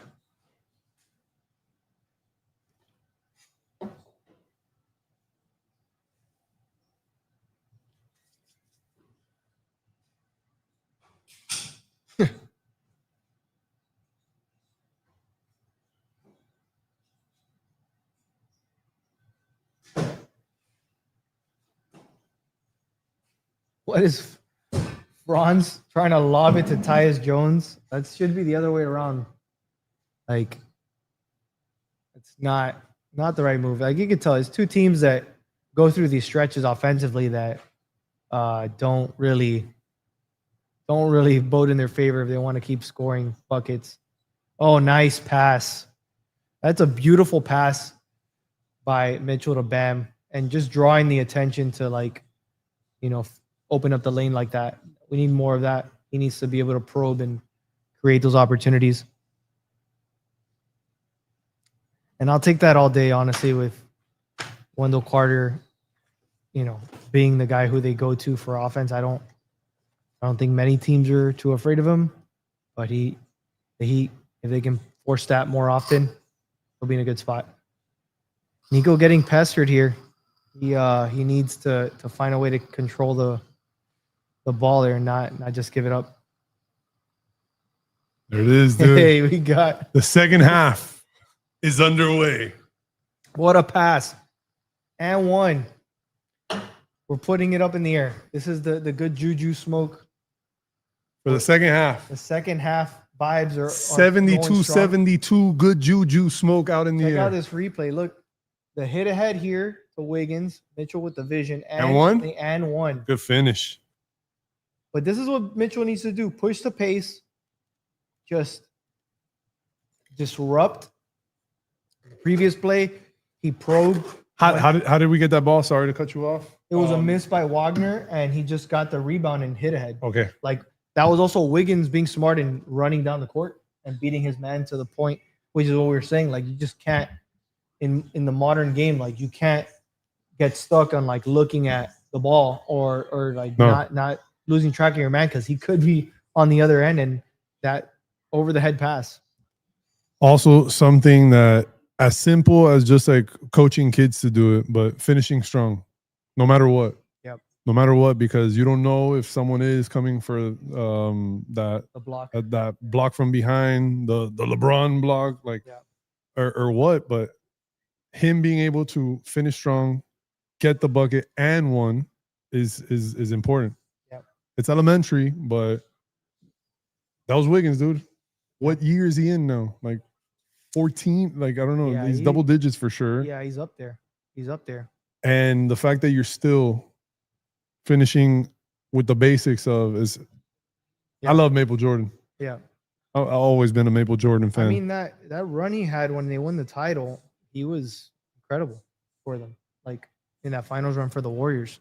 So he doesn't need to be this superstar at all. He just needs to be a guy that in moments steps up. And again, in this roster, when you have Herro, Bam, and Paolo all healthy, he doesn't even need to be the number 3 guy. Yeah. He can be Which the is third, crazy fourth to option. think about. So, like, ideally, he's the 4th option, and that's a nice 4th option to have.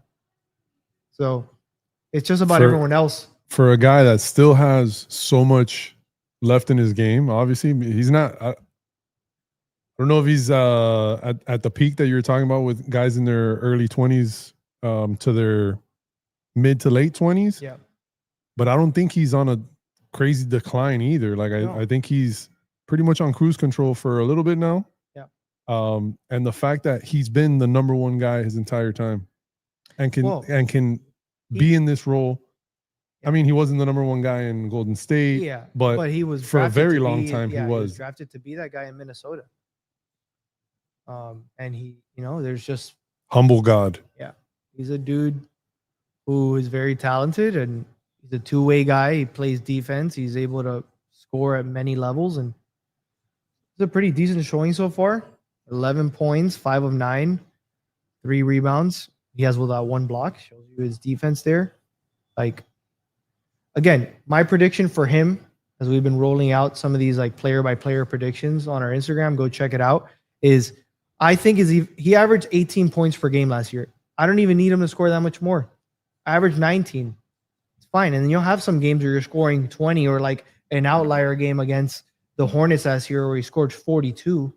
Like that could happen, but you don't expect that or need that from him. It's more about his two-way ability. Play defense, keep the team in the game, and then make timely buckets that don't force your team into these droughts, right? Like you want to keep your team afloat and keep them humming forward. Yeah, Bane with that attack there. That's a tough shot, high off the backboard. Might not be a heavyweight match that we're watching, but it's been very good pound for pound. These two teams, bro. Yeah, there hasn't. I don't think any team has had a 10-point lead. From No, what I recall. So, look, Mitchell. No, I think it's gotten to like as maybe 7, maybe 8. yeah. I was gonna say 6. And Mitchell again, he's scoring 12 right there. That to me is more than enough. He doesn't have to score another bucket on average for him to have an impact on this team. Like I see his impact mainly on defense, on fast breaks where he can finish or find the right guy. So yeah, the awareness that you just mentioned on the play with Wiggins. And he did it twice in a row. He got 2 assists in back-to-back plays. Paolo back on the line. Let me try to get this.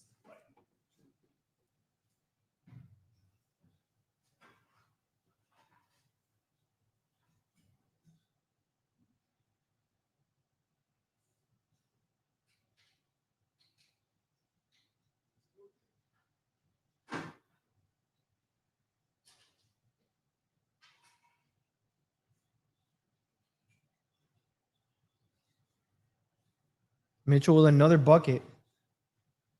And see, against guys like Tyus Jones, he could body him up and create that separation. And that's great.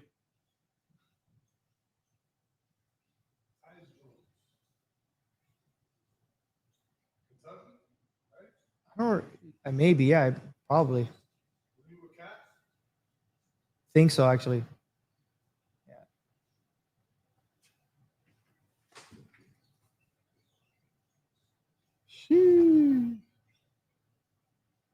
Oh, man. Shout out Adrian Lorenzo. The sliding is a vibe. Yeah, we got a little bit of that Vice lighting going on right now. Hey. Original Vice. Which I haven't been to. Let's go, man. Let's go. Beautiful 3-pointer there by Paolo just to like get him right back into it. Again, even keel fight. Yeah. It's a cheers, brother. Cheers. Congrats. Pick one. Lo que queda. Finish this one up. Go Heat.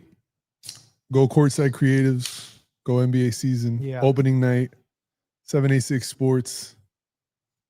The bucket hat is a vibe. Hector said that earlier. Hector Zaya, shout out Combat Coffee Club.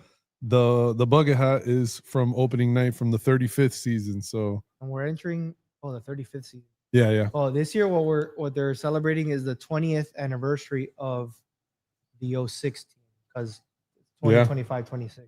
It was 0506. It was 0506. So yeah, of the first championship. God. Yeah, it's been 20 years since the first championship. And that means it's my 20-year high school reunion.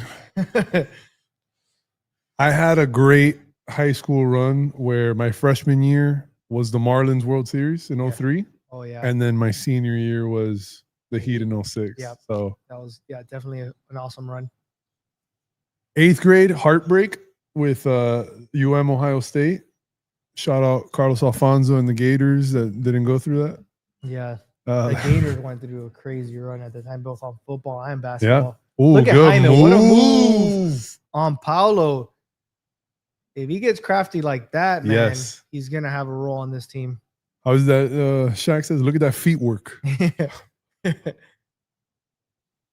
He put him in the spin cycle there. Yeah, that was a nice little pump fake. And honestly, I thought that's what his game was going to consist a lot more of. Yeah. When I first saw him, UCLA, correct? The zone there. Oh, look up. Beautiful. Pass, beautiful. Man. I gotta. Amazing. That was caused by Hyman. Shout out. And he called for it and Bam found him. By the way, the odds for this game apparently were that the Magic had a 75% chance of winning the game. So the fact that the Heat are in it like this is a nice little look at his little pump fake, man. Whoop. Hit him with the up and under. Ooh. Hell of a move. Great. And then on the other end, they had switched to zone, and Jaime slid over to kind of trap Paolo, and he forced the bad pass that ended up in Bam's hand, and he ran, and he found himself open. This is like what you want out of a player like that. Disrupt, cause havoc, and then go run. Go try and finish it. You were talking about certain looks from certain players like Rose and kind of like the stoic, whatever. Jaime just had an old look in his face, like when they got those like crazy eyes, kind of, Yeah. and they're just like locked in. Yeah. He just had that in those back-to-back plays. Yeah. So seeing him make those plays and then have that energy after it, I hope it just big, yeah. Less of the I'm in my head Mhm. kind of thing, and like having to shake off shit. I think that it seems like he's starting to play again with more of that UCLA college energy, which is big. Like that's the guy you want. The dude who like is just a warrior. you can't. I know things get serious, etc., but you can't forget to have fun. Yeah. Because that's what got you there in the first place too. Like that's the secret ingredient. Obviously the talent, obviously the hard work, obviously the dedication, the heart over height that I mentioned and everything. But that fun factor, bro, when it's your job but doesn't feel like it, and you're like, I get paid to play a game. Yeah. When you don't lose that, and you can keep that, whether it's your youth basketball league, your AAU stuff, even your local parks and whatever, Yeah. or it's your UCLA college days, you can't lose that. So getting locked in, you get outside of your head. Yeah. That now you're playing, whether it's seriously and aggressively, or like a kid again, loosely and not worrying so much. Yeah. You get lost in that third space in your own head, and Yeah. I hope to see more of it from him specifically, because I know he's even spoken about his own battles and shit, like trying to overcome and get out of his head. Yep. And we all do, man. So of course. happy to see this from him, man. Yeah, and so I mean, a sophomore slump is pretty common. People act like, oh, this is like the downfall of a player, and it's like, no, sophomore slumps tend to happen. Actually, I don't know what the percentage is, but if I had to bet, it'd probably be a 50% chance. Like teams now have an entire year of game tape on you. As they prepare for you, they have so many more looks as to how you react and how you play. And not many young players, literally think about it, they've only played one full season in the NBA, know how to counter that. So it makes sense. So it's really year 3, 4, 5 that you see the true colors of a player that is built to last in the NBA. Because I think the average player lasts 3 years. So yeah, it kind of makes sense. It's funny that that's the make or break. Wow, what a rebound in between Hell of a 4. rebound. Man, look at Hyman there. Yeah, no, Look at Hyman there. They're getting physical now. This is the second half of basketball. Wide open. Oh, we got to hit that. Look at Jaime again. This is insane hustle here in grit. On Jaime? You can't be mad at that, though. He was in 2 of those jump balls, and he got us an extra possession the first time around. Yeah. Coach doesn't seem mad, so. No, that effort, you can't be mad at that effort. Other times, you might get chewed out for a mental error or this and that, but no, that was literally all hustle. Foul trouble and you're making a boneheaded play, then yeah, I get that, but you get caught up in the adrenaline too, and but no, that was literally just great hustle. Yeah, this is good defense right now. You gotta step up. Yeah, Bam was just a second too short. 2-point game coming in almost at 3 minutes in the third quarter. 83-81. Heat up 2. This is a Bam play right here. Yeah. You could tell with that action, they got him at the elbow. He's going to like decide what to do. Usually takes a jumper in that spot. Who's the guy that just had the ball that passed it to Anthony Paolo? Black. He Okay. used to have a fro last year, so it looks different. Ah, okay. And is Cole Anthony? He got still? traded. He's Okay. now on the Milwaukee Bucks. All right. But yeah, he got traded away. I think it was part of the Desmond Bain thing. And then he got let go. And then he got picked up by the Bane was in Milwaukee. I thought he was No. Memphis. it was like Memphis, right? that Anthony ended up on the Okay, on yeah. Memphis and then he got bought out, I believe. It was a trade. It was a move previous to that created the space and then he got let go and then Milwaukee picked him up.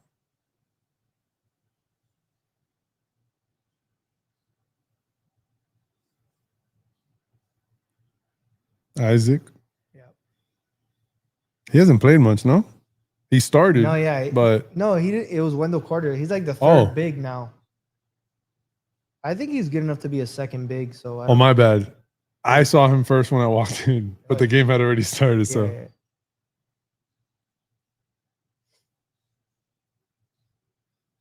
16 point, 10 rebound, double for Paolo. I mean, Paolo's like that. Not bad. You can tell that's the same play you would run for Duncan. The quick step. The quick coming off a screen, shooter in rhythm.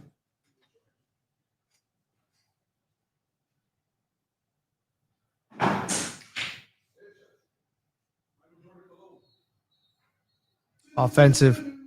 We took a charge here. That's what Drew Smith is known for, just being a pesky defender and putting himself in the right spot. It's great positioning. I mean, that's why this guy has a roster spot. Definitely not going to score a lot of points, but he's in there for defense. He's in there for hustle plays. Okay. All right. Who's the foul on, though?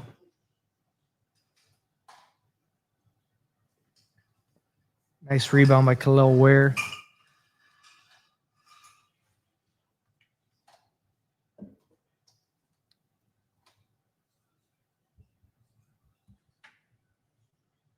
Whoa. Great way to be there. Fontecchio cutting. I mean, it's great seeing the role players like just finding themselves in a spot to contribute.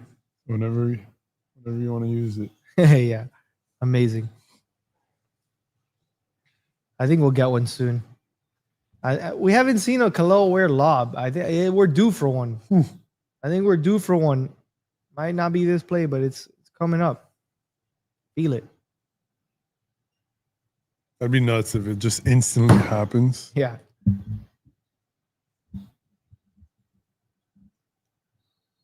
Travel. Yeah. Triple J dragged the pivot foot there, Yeah, probably. Yeah, a little bit of a lift it up a little bit.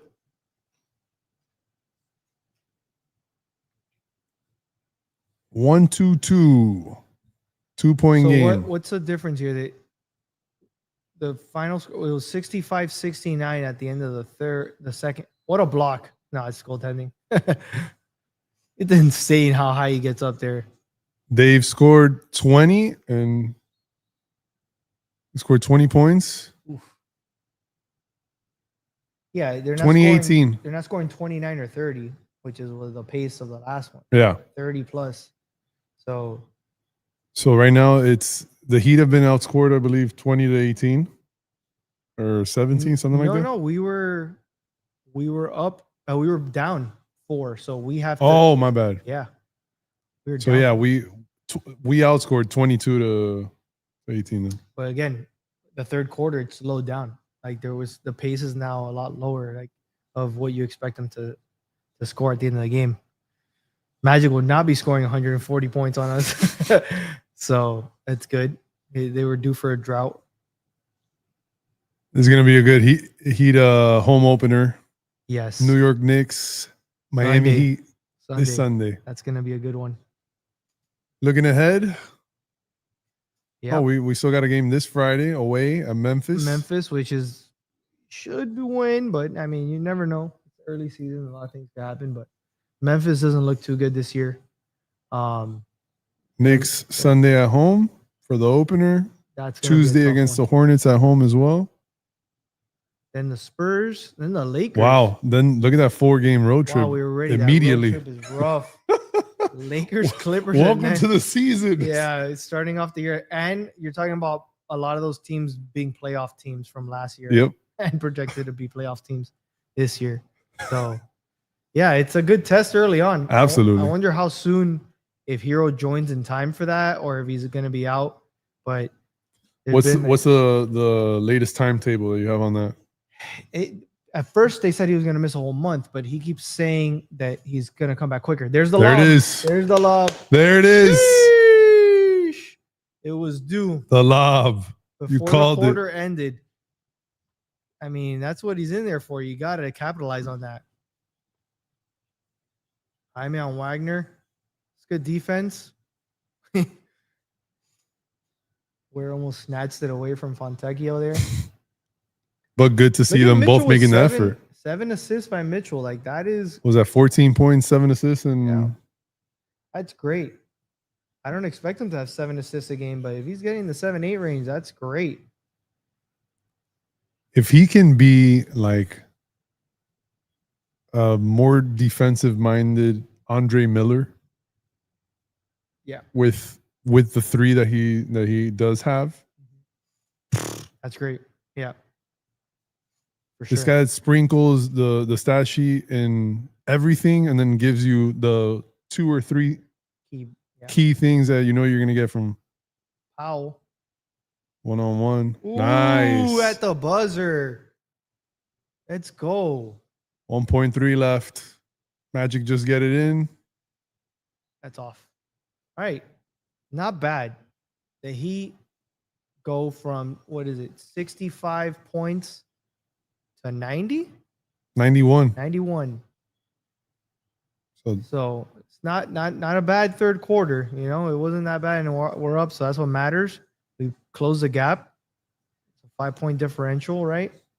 So it's good. Now we'll see what they do in the fourth, and these teams are, gonna have to show what they do in the closeout quarter, because it's a lot for the Heat. It's also just trying to figure out the lineup. yeah.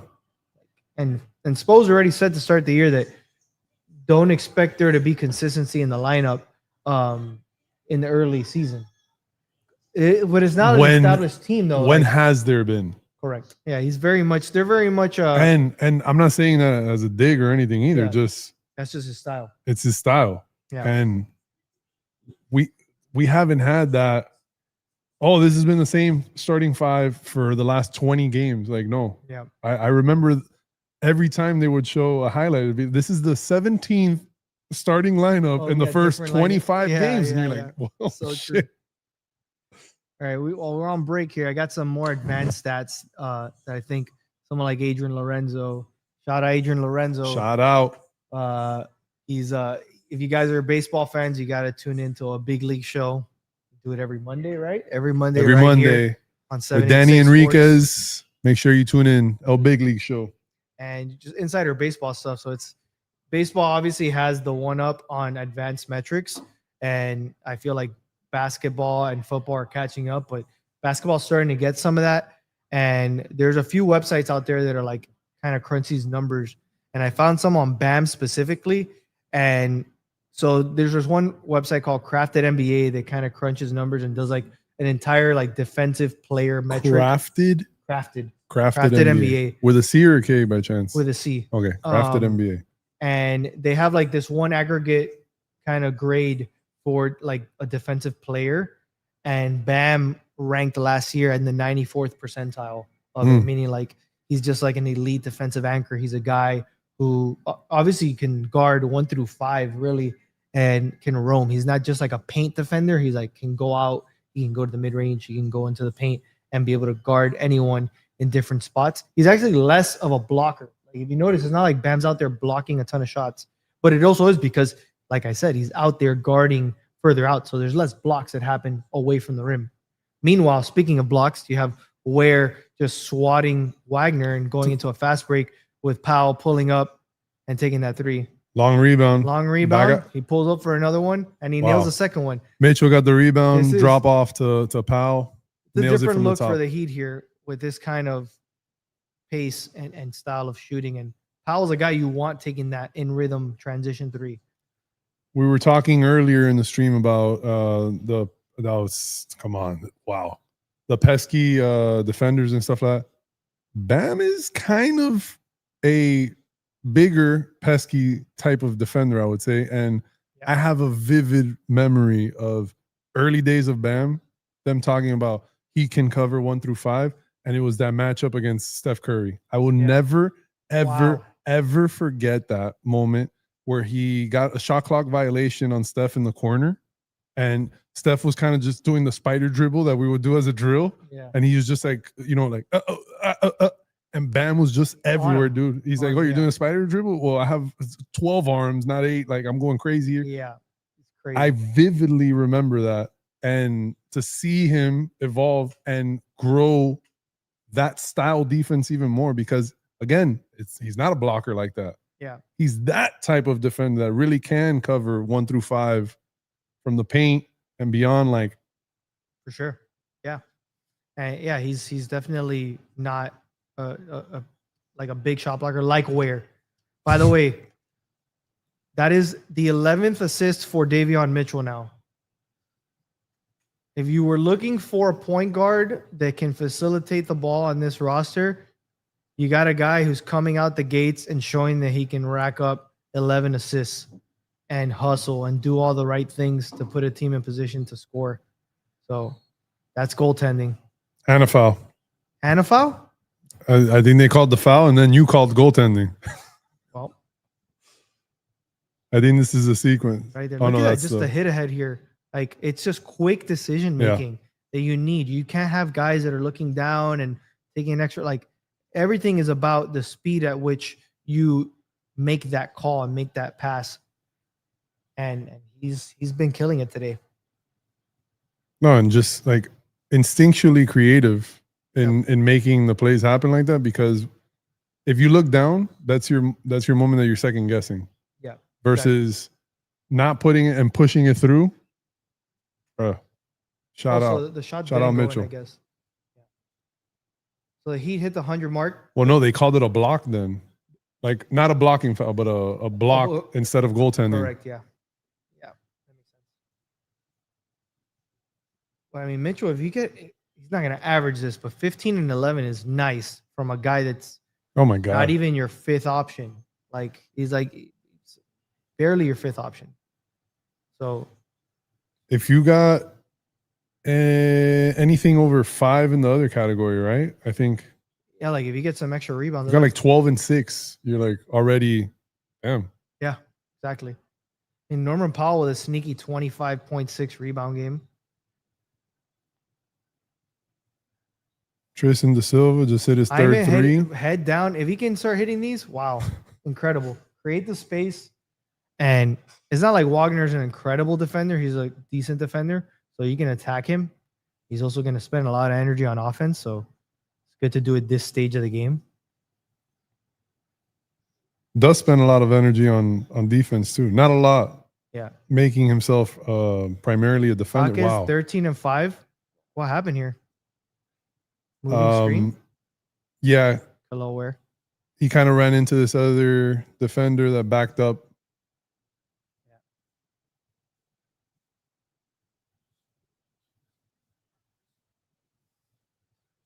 Tyus Jones. 6-point game, 103-97, inside of 9 minutes in the fourth. Man, everything's been pretty even because Heat 13 turnovers, Magic 14, late whistle here.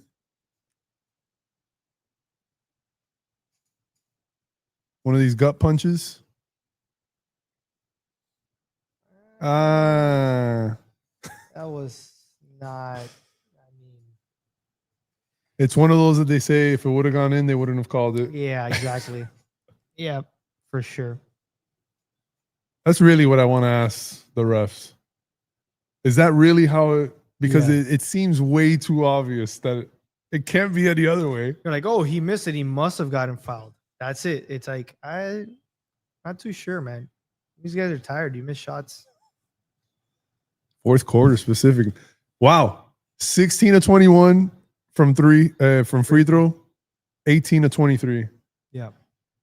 The one thing both teams. I was talking with a close friend of mine about like what Hyman needs to do too to like, wow, what a lob, man. Call it. Anyone can throw a lob. You literally have a guy in Simone Fontecchio. Sorry. There it is over the top. Anyone can throw a lob to this guy. You don't got to be like some incredible passer or visionary. Just throw it up. Yeah, it's crazy. The guy can just go into the freaking stratosphere. Look at that. The change of pace that Mitchell can bring to is great. Crazy burst. Yep. On the last drive. Great tip by Goga. Like over freaking where to tap it to his guy. Over where and aware to tap it to his guy. Here comes Stuff, one of the greatest mascots in the NBA. Shout out. Look at this. Look at this. That's fun, dude. Just throw it up for real. Really just throw it up there. And the other advanced stat that I had on Bam is that he's in the 97th percentile for defensive rebounds. Like he's I think 94th in the other one that you mentioned. 94th and 97th in defensive. Not that he has the most. It's like in terms of like in matchups, he gets the defensive rebound in the 97th percentile of the league. Like he's top 3% essentially. In getting those whenever it comes to certain matchups. And I believe that's good. Yeah. Right? He also gets a lot of deflections. He's up there like 78 percentile. Like for a big man, having active hands and being able to like, I think the Heat are relatively good at that. A lot of players like in the aggregate. I haven't pulled the numbers on that, but it's always about the swarming defense, about zone, which creates deflections, which creates steals and that kind of stuff. The Magic are obviously really good at that. We've seen tonight. And yeah, those are the kind of things that players that fit the Miami mold have in their bag, or like that they get kind of molded to do. So like if you're average and you come to the Heat and you want a roster spot, you're probably going to be above average because you're going to have to, get into that rhythm and play more zone and do a lot of help side defense and rotate a lot. Like it's a very intense style of defense. And yeah, I'm happy with what I've seen so far. Obviously, you're still allowing more points than you're used to. That's just the nature of the game today. Like rarely you're gonna have it under 100 points anymore. Like you're lucky if you hold them under 110 now. Yeah. So agreed. Like I think the lowest average last year in points must have been 109 or 108.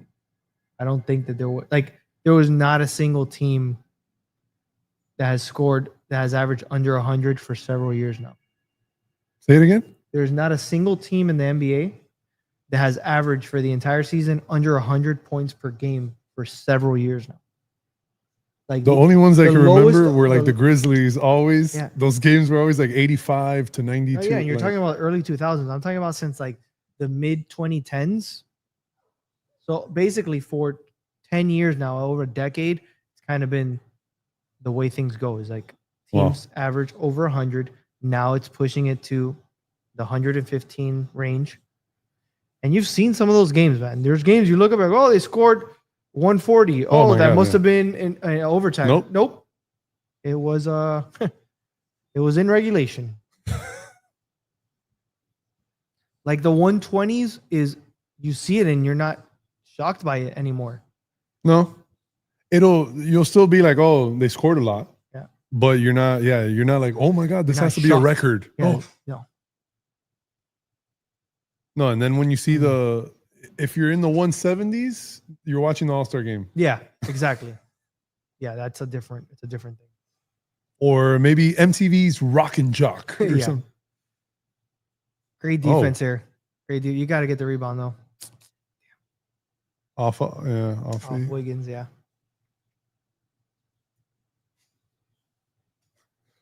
with the braids.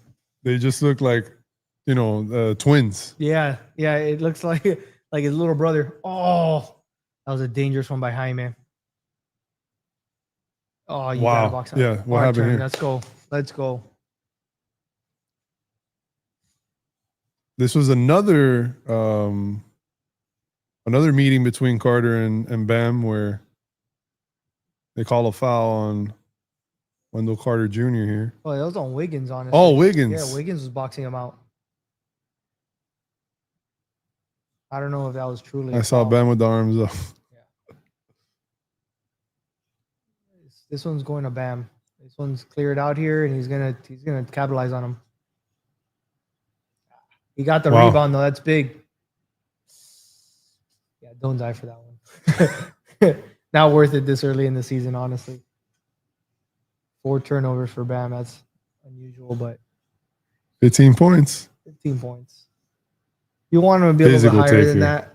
You want to be a little bit in the 20s, but again, if you got other guys now that are taking the load off on offense, don't be surprised if he's getting under 20 on a somewhat regular basis. But I think him getting like 22 is an ideal range. Like not like that finals run where he was averaging like 26 or 28. Like I think that's like overperforming outlier. Like you can't expect the guy to be the elite defender and do that at just like consistently. For a series, maybe. For like the whole year, it's tough. No, you can be Superman for the series. Yeah. You can be the series MVP, but maybe not the league MVP. Yeah. Look at Simone Fontecchio with a little step back. Mamma mia. 13 points, man. How do you say sheesh in Italian? Yeah. How do you say sheesh, man? Sheesh, Someone man. in the chat, do the Google Translate for us. Let us know. Maybe it's just sheesh. Oh, It's sheesh come with the on, hand. Wiggins. You got to hold on to that. At least Bam got the double. Oh, double, yeah. 15 and 10. But, yeah, you don't want the 4 turnovers, but you got I was just going to go there. The 4 turnovers. What is a decent number? Obviously, a great number. 0. Hello. But what is a decent number? Wow. Deep 3 there. For someone who handles the ball, like has a high usage rate, you want it just under 3. You want it in the 2.5 mark. Because you imagine if you're handling the ball a lot and you're taking 20 plus shots, like there's going to be chances that they're going to send a double, they're going to trap you. But so there's going to be games where you have 4 or 5 turnovers and stuff. But on average, you want it to be 2.5 is like a good. I think Herro was like right around that range. Which a funny advanced stat for Herro was that even though he's not a great defender, he actually has one of the lowest like foul rates. Like he doesn't make foolish fouls.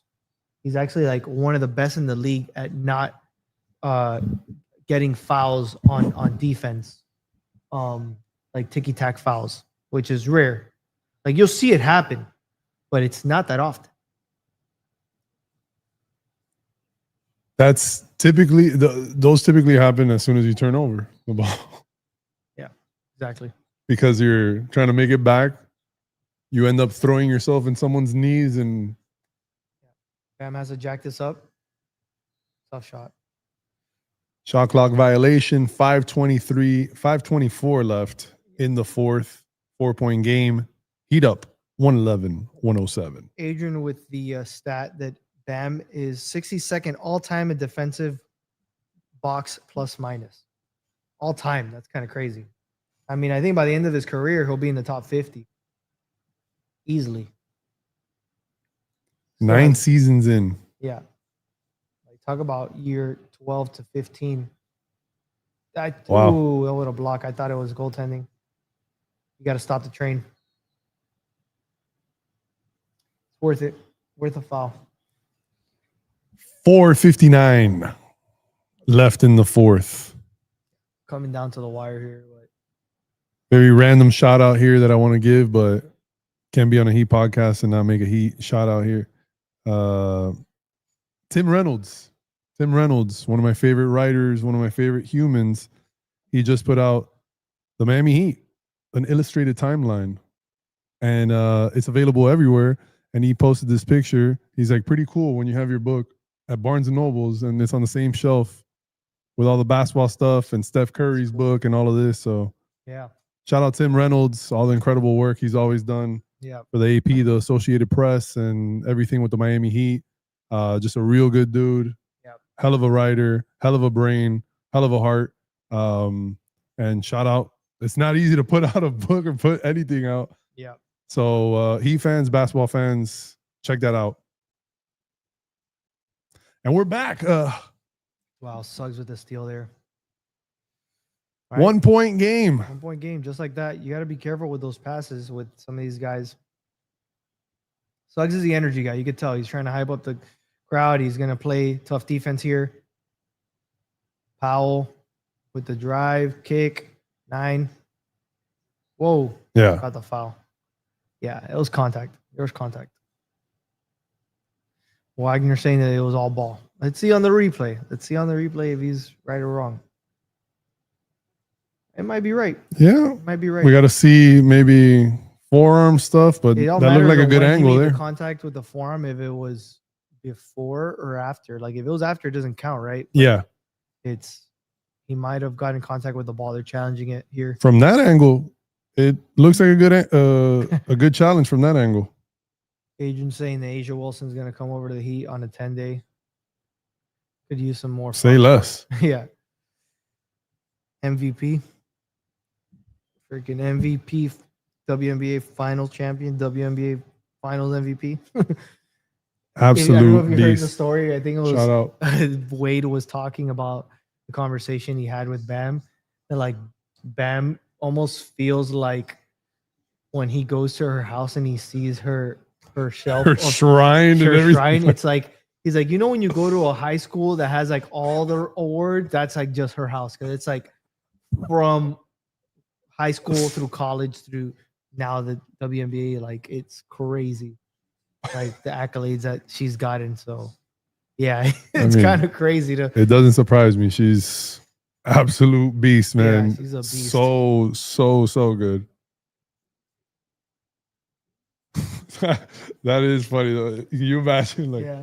or just imagine like you're going over like, hey, yeah, I'm here to pick up, you know, who is it? Who lives in here? Yeah. You're like, is this a museum? What's going on here? Oh no, that's nothing. Yeah. Like, This is like the Naismith Hall of Fame, like just like shrine out here. You just you were got. voted the greatest basketball player in your state. Yeah. Is this a Gatorade All-American? What? So yeah, shout out. The crown is heavy to wear and she rocks it. Y que se le pegue. Que se le pegue a Bam. Yeah.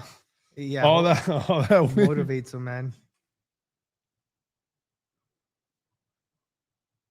Yeah, I think this team is like just happy to be past the distractions of last year and moving forward with a new direction. It's gonna come with its growing pains. Like there's no doubt that there's gonna be tough parts of the year. But early on, it looks more fluid. It looks Mhm. like there's just a lot of options out there, especially when you're missing your primary scorer. Like, let's not forget that point. Like the Magic are full strength and the Heat are playing minus their main scorer. And we're up right now where it's a close game. We'll see how it pans out, but it's a good start of the season given that, handicap.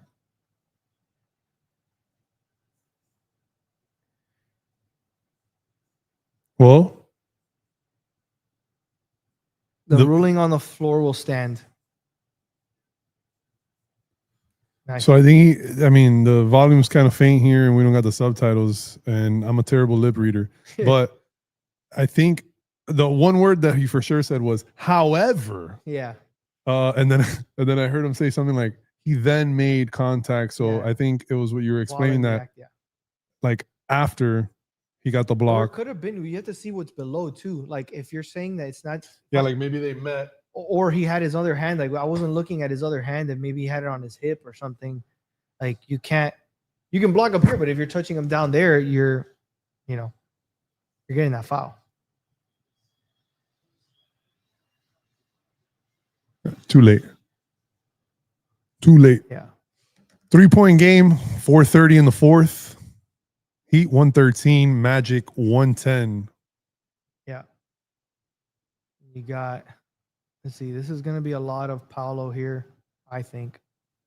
Isolate to him. I mean, it's a mismatch for him. I can't believe. Wow.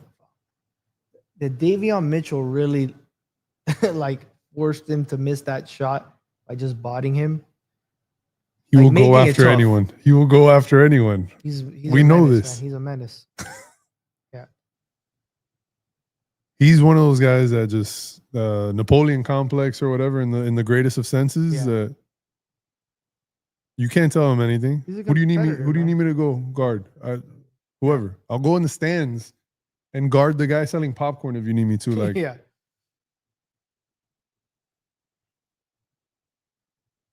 so yeah. I mean, this is even slower of a pace than the third quarter, Mm-hmm. where now you're really seeing the game get more physical. Third quarter, we saw the rebounds, more boxing out happening and everything. A little bit of a drought. But again, now we're in that range that I spoke about, the 115 range of scoring. And this is normal. This is normal for the NBA today. This is not normal if you told us this 10 to 15 years ago. Like, if in the Big Three era, if they were scoring 113, you're like hyped. Like, that was a lot. Now this is like, oh, this is kind of what you need to stay in a game. It's crazy. Just to compete. Yeah. Like the Heat were averaging, I believe, 110 last season, and that's why we were struggling. The thing is that we also, our defensive points allowed was lower, so we would stay in it. There was, I think it was like a less than 1 point differential we had between average points per game and average points allowed. And the Magic were at a negative, but a -1. So like these teams were both there. Like they both defensively were strong, but offensively they were low enough that the differential was small. Meanwhile, the freaking Thunder were just like, their differential was absurd. They would hold teams to lower, well below average, and then score well above average. Where were they? Do you remember in the top 10 where we're talking about like offense and defense? For the differential, they were number 1. But for offense, I think that they were top 2, top 3, and in defense they were top 5. Like they were just, because I was interested in seeing if like all those numbers reflected one another, you know? Yeah. No, they do. It's we could pull it up here because they. All right, 3:45 in the fourth. The Magic take a lead, 115, 113.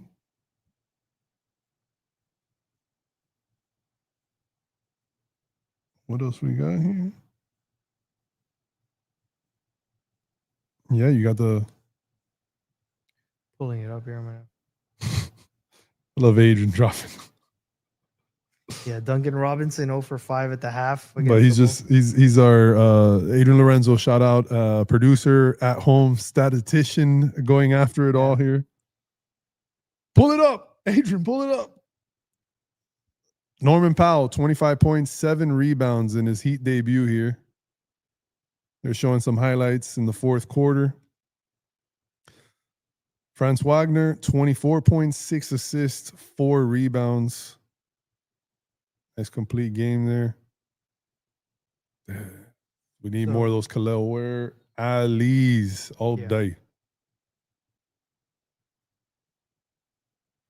Rebounds, Miami 42, Orlando 37. Offensive rebounds, Miami 8 to Orlando's 4. But that don't matter right now. It's the fourth quarter. Anybody's game. 3:45 left. 2-point game. Magic on top. What'd you find, Dave? So the Thunder they averaged 120.5 points per game, which is 4th in the NBA last year.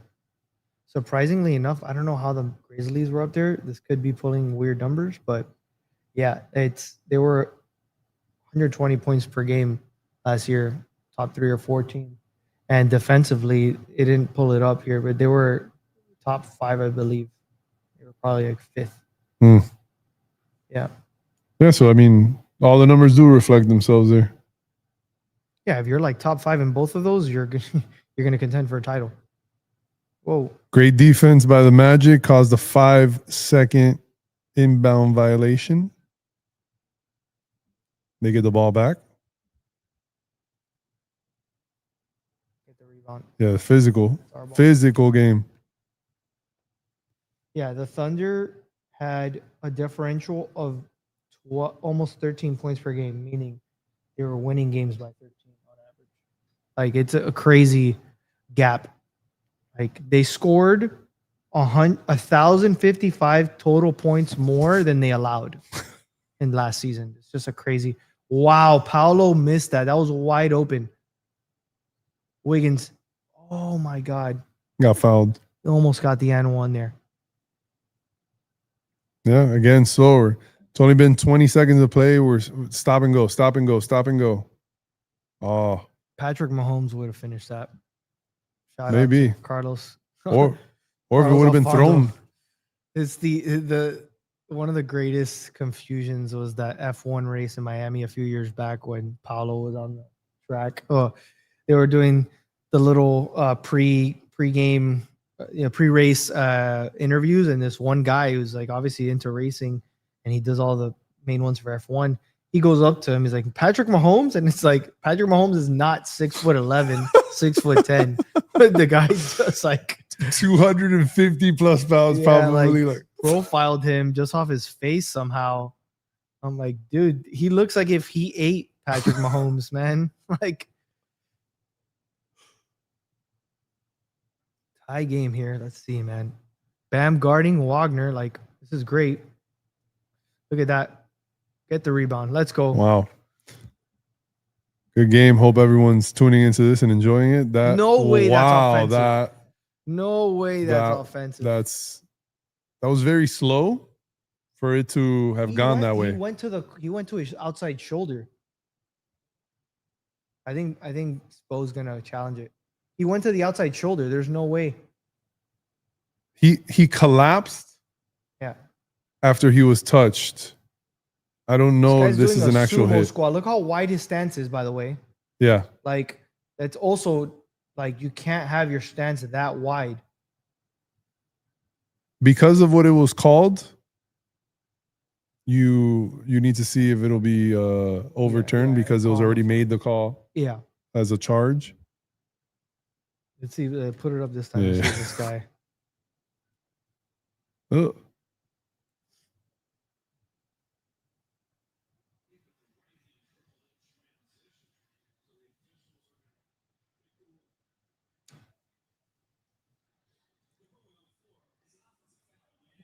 All right. Let's see the challenge, but He could speed it up now.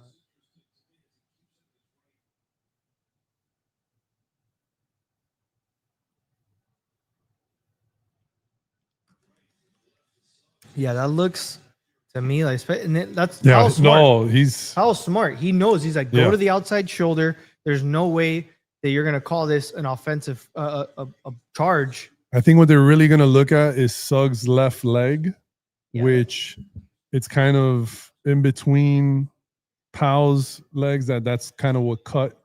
Yeah. It closes the lane to be able to go around it, which is the only option you have if you want to avoid it. And it's just, yeah, I think hopefully they overturn this. We'll see.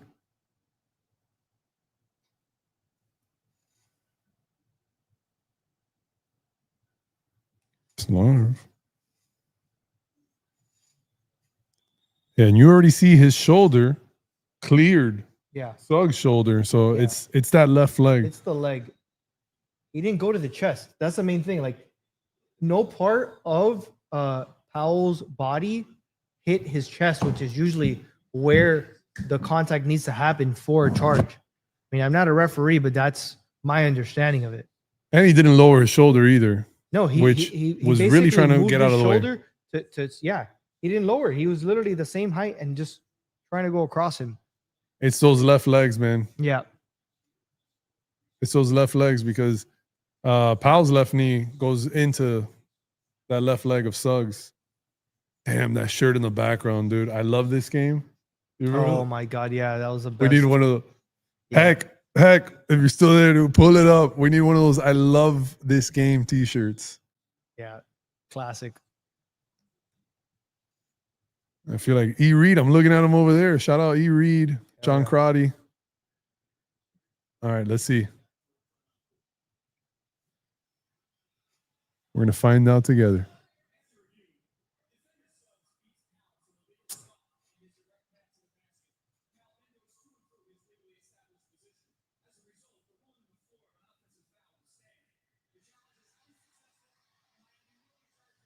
That was explained in such a clear way that I thought he was going to say, however, again. Yeah. And All right.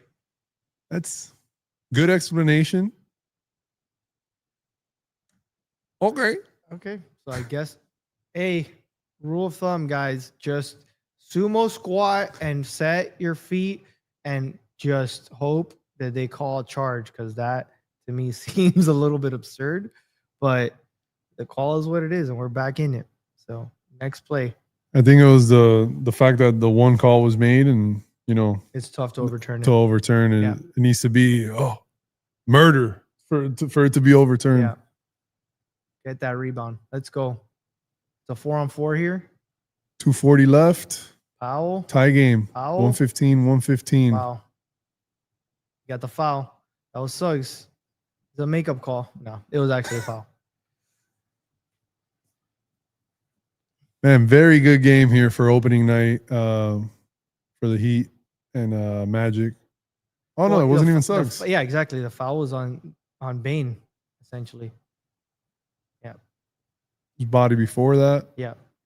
So, yeah, Powell going to the line for 2. Oh, Let's see what Paolo gets here. Nice. All right.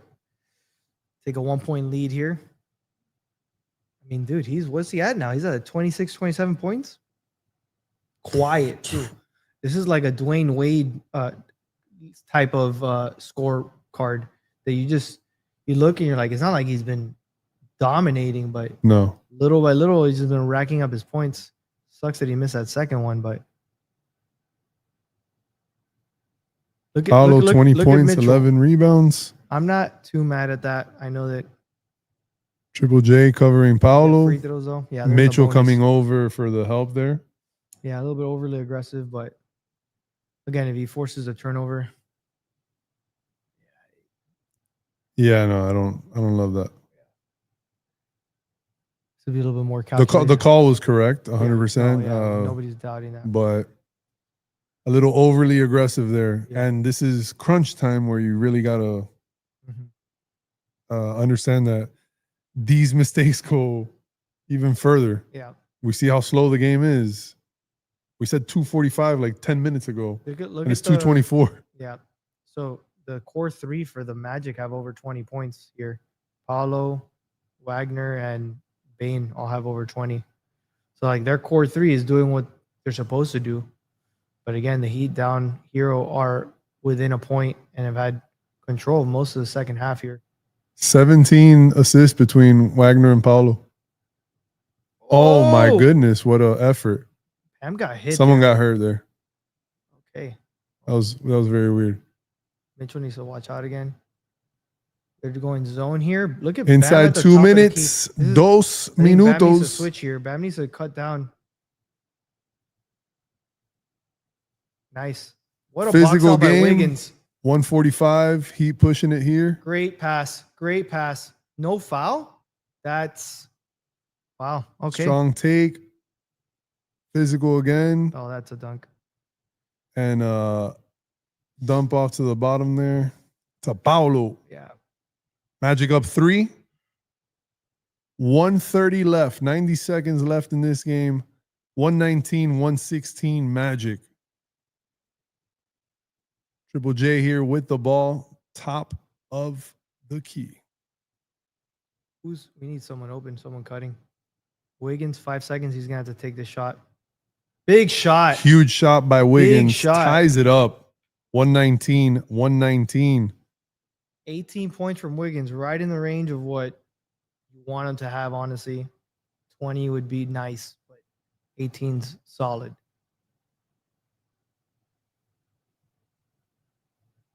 Defense here is crucial. Coming up 1 minute. in That's the a travel. fourth. That's a travel. That's a travel. Wow. Big shot by Suggs. Yep. Triple J came to contest and he nailed it. Magic up 2. 45 seconds left in this one. Wiggins from the top. Hyman with the rebound. Hyman, big rebound. Look at Bam chasing that down. That's a jump ball. Who's fouling who on Bam? Probably. Wasn't in position, and I think he came over the top. What's going on there? Suggs trying to hype up the crowd. Opening night, everyone is You got 2 open looks here, so you hype. can't really be mad at that. You got to hit one of them.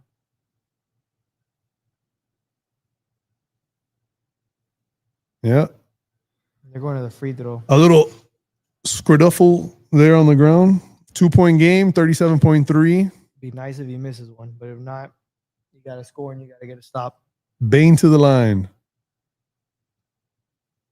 Nothing but shoulders and triceps and biceps and pinstripes and Disney at the free throw line right A now. little bit more, man, and his neck is like nowhere to be seen, man. He's all arms. What were there, like street sharks, or what were those toys when we were kids? Oh my That God. had like the big. Yes. They have sunglasses on. Yeah. Yeah. And a Yeah. throwback Thursday. Yeah. Way back Wednesday. All right, we got 123, 119. Powell all the way. Oh, with the slam. Okay, quick bucket. 30 left. 2-point game. You got to get a stop here. Let's see what the matchups are. 123, Hyman 121. on Bane. They're gonna try and get a switch here. 10 seconds on the shot clock for the Magic. Yeah, this is all Paolo. Paolo versus Wiggins. 1v1 here. Great Fade away. defense. Great defense. Damn, Huge rebound by Carter Carter got. and gets fouled. That's a tough one. Well, I don't know if he's a great free throw shooter, but definitely a hell of a box out and a hell of a rebound by him. Yeah, Bam Good got attempt by pushed there. Paolo. Good defense by Wiggins. I mean, Bam definitely got pushed in the back yeah. there, but they're not gonna. No, it call was an that. unfortunate bounce too. Yeah. See if Wendell could miss one here. Okay. Nails the first one. 124, 121, 3-point game. 6.1 left on the clock. Carter to shoot one more. He checking where to see if he can get this rebound. Both teams have both missed 6 free throws each.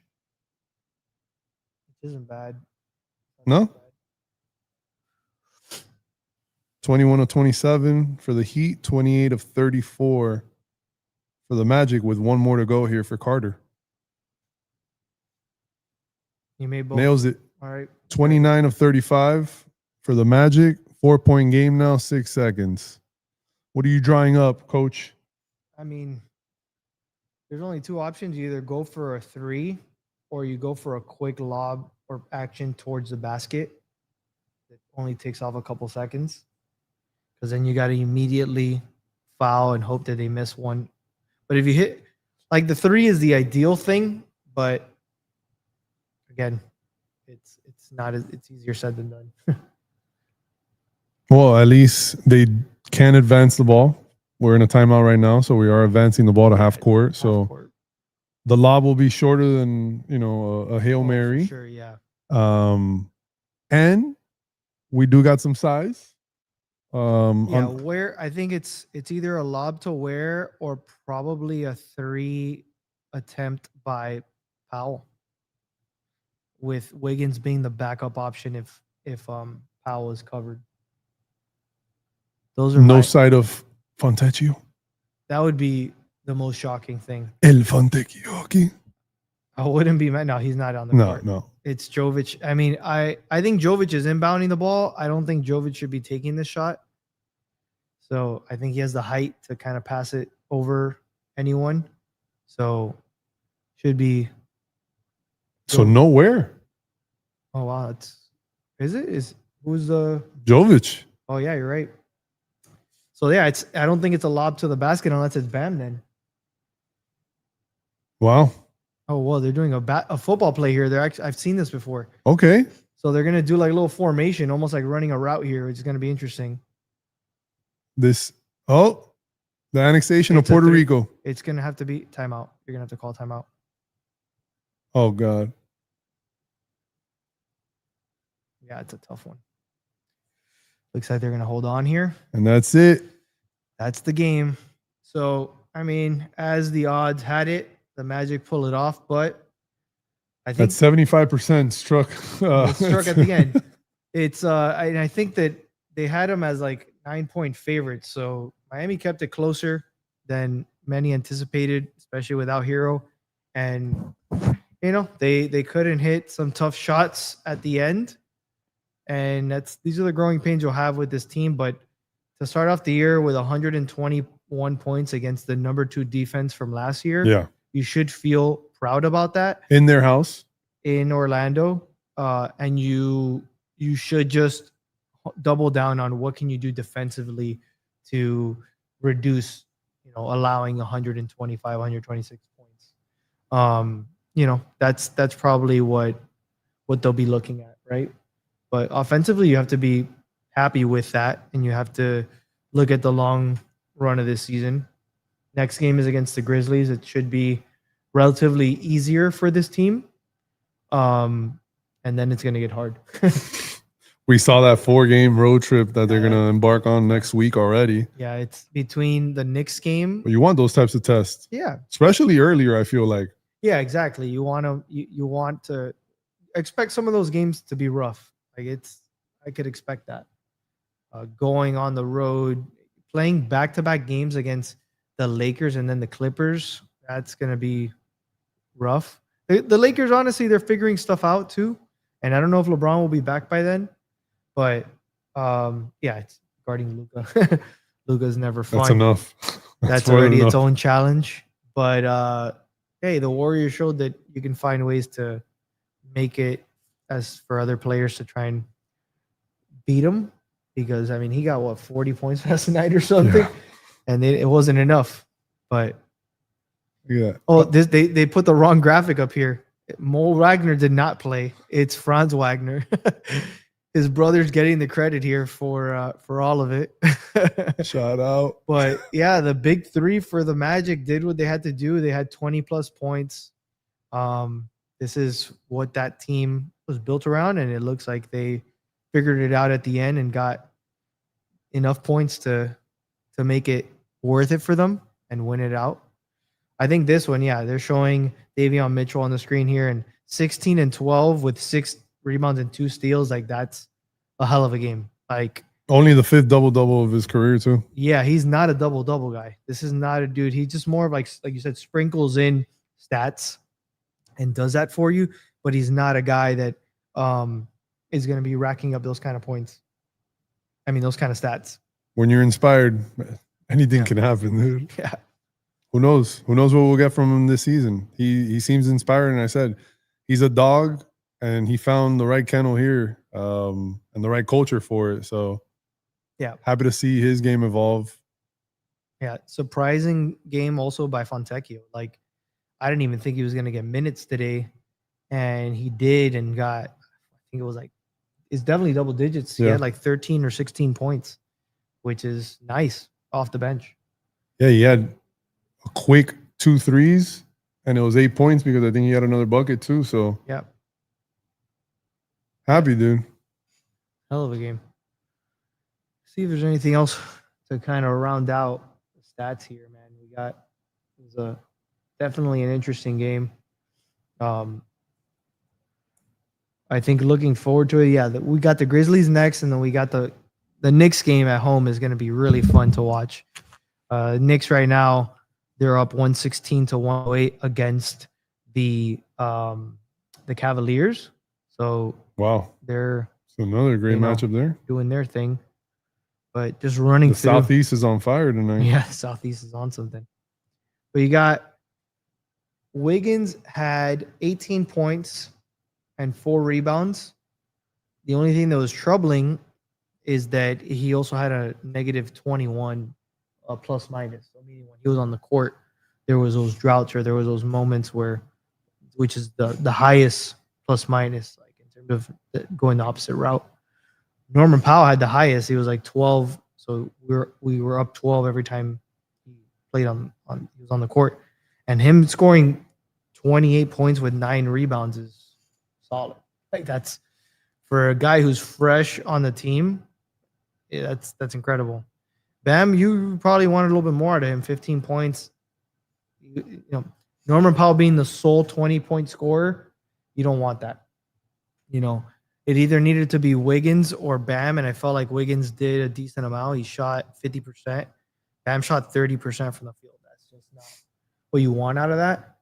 But this is, I think that's also one thing I noticed with Bam is that if they don't involve him early in the game, it becomes more difficult as the game goes on to involve him and for him to get a rhythm. So I think that in certain nights, if the Heat really want him to get more buckets, especially now during this moments when a hero is out, you got to get him involved early. Yeah. Like get him a lot of paint touches, a lot of like use him as a hub. Activate him early. Activate him. We did it with Norman Powell, and it's fine. You want to also activate him, but like Norman feels like a guy who can turn it on at any moment, whereas Bam is a guy who's like an engine that needs to be revved.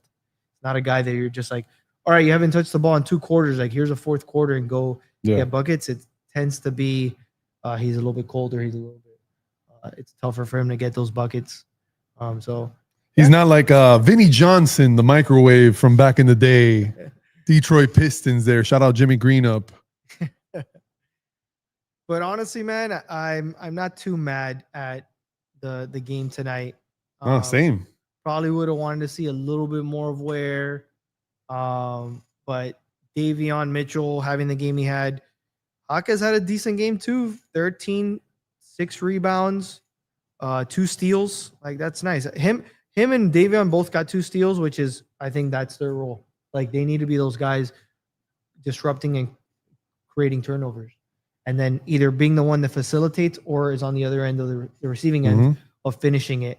So we saw that 2 or 3 times tonight. So that, you know, I guess the other one that would be like you want to see more of too is Jovic. He started off relatively good in the first quarter, and then it felt like he didn't really get into any other groove. Like he only had 9 points and 3 assists. So with 1 steal, it's, you know, it's definitely like it's a learning curve here. This team they're going to be throwing out different lineups. They're trying to figure things out. But from what I saw tonight, it seemed more promising than troubling. I would agree. Yeah. And I can't wait till Hero's back and you get another 20-point plus scorer out there that scores at all 3 levels. And, you know, that's going to be the true test of this team. So hopefully he's back in a couple weeks and we'll see the true strength of this team and hopefully in time for that road trip. Those roles will settle where they're supposed to be and then rise to how they're supposed to play. So excited for them, man. I think we'll wrap it up there. Appreciate for anyone that tuned in. We'll be doing a few more of these throughout the years. We'll pick out a few games that are worth honing in on and doing these lives. Sometimes they'll be in studios. Sometimes I'll do it remotely, but you can expect more of this from us. But until next time, appreciate you guys and peace. Sheesh.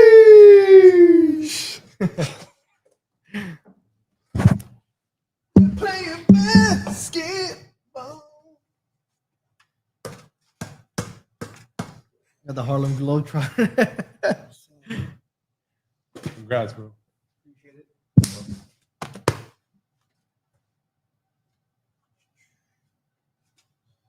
And that's the ball game.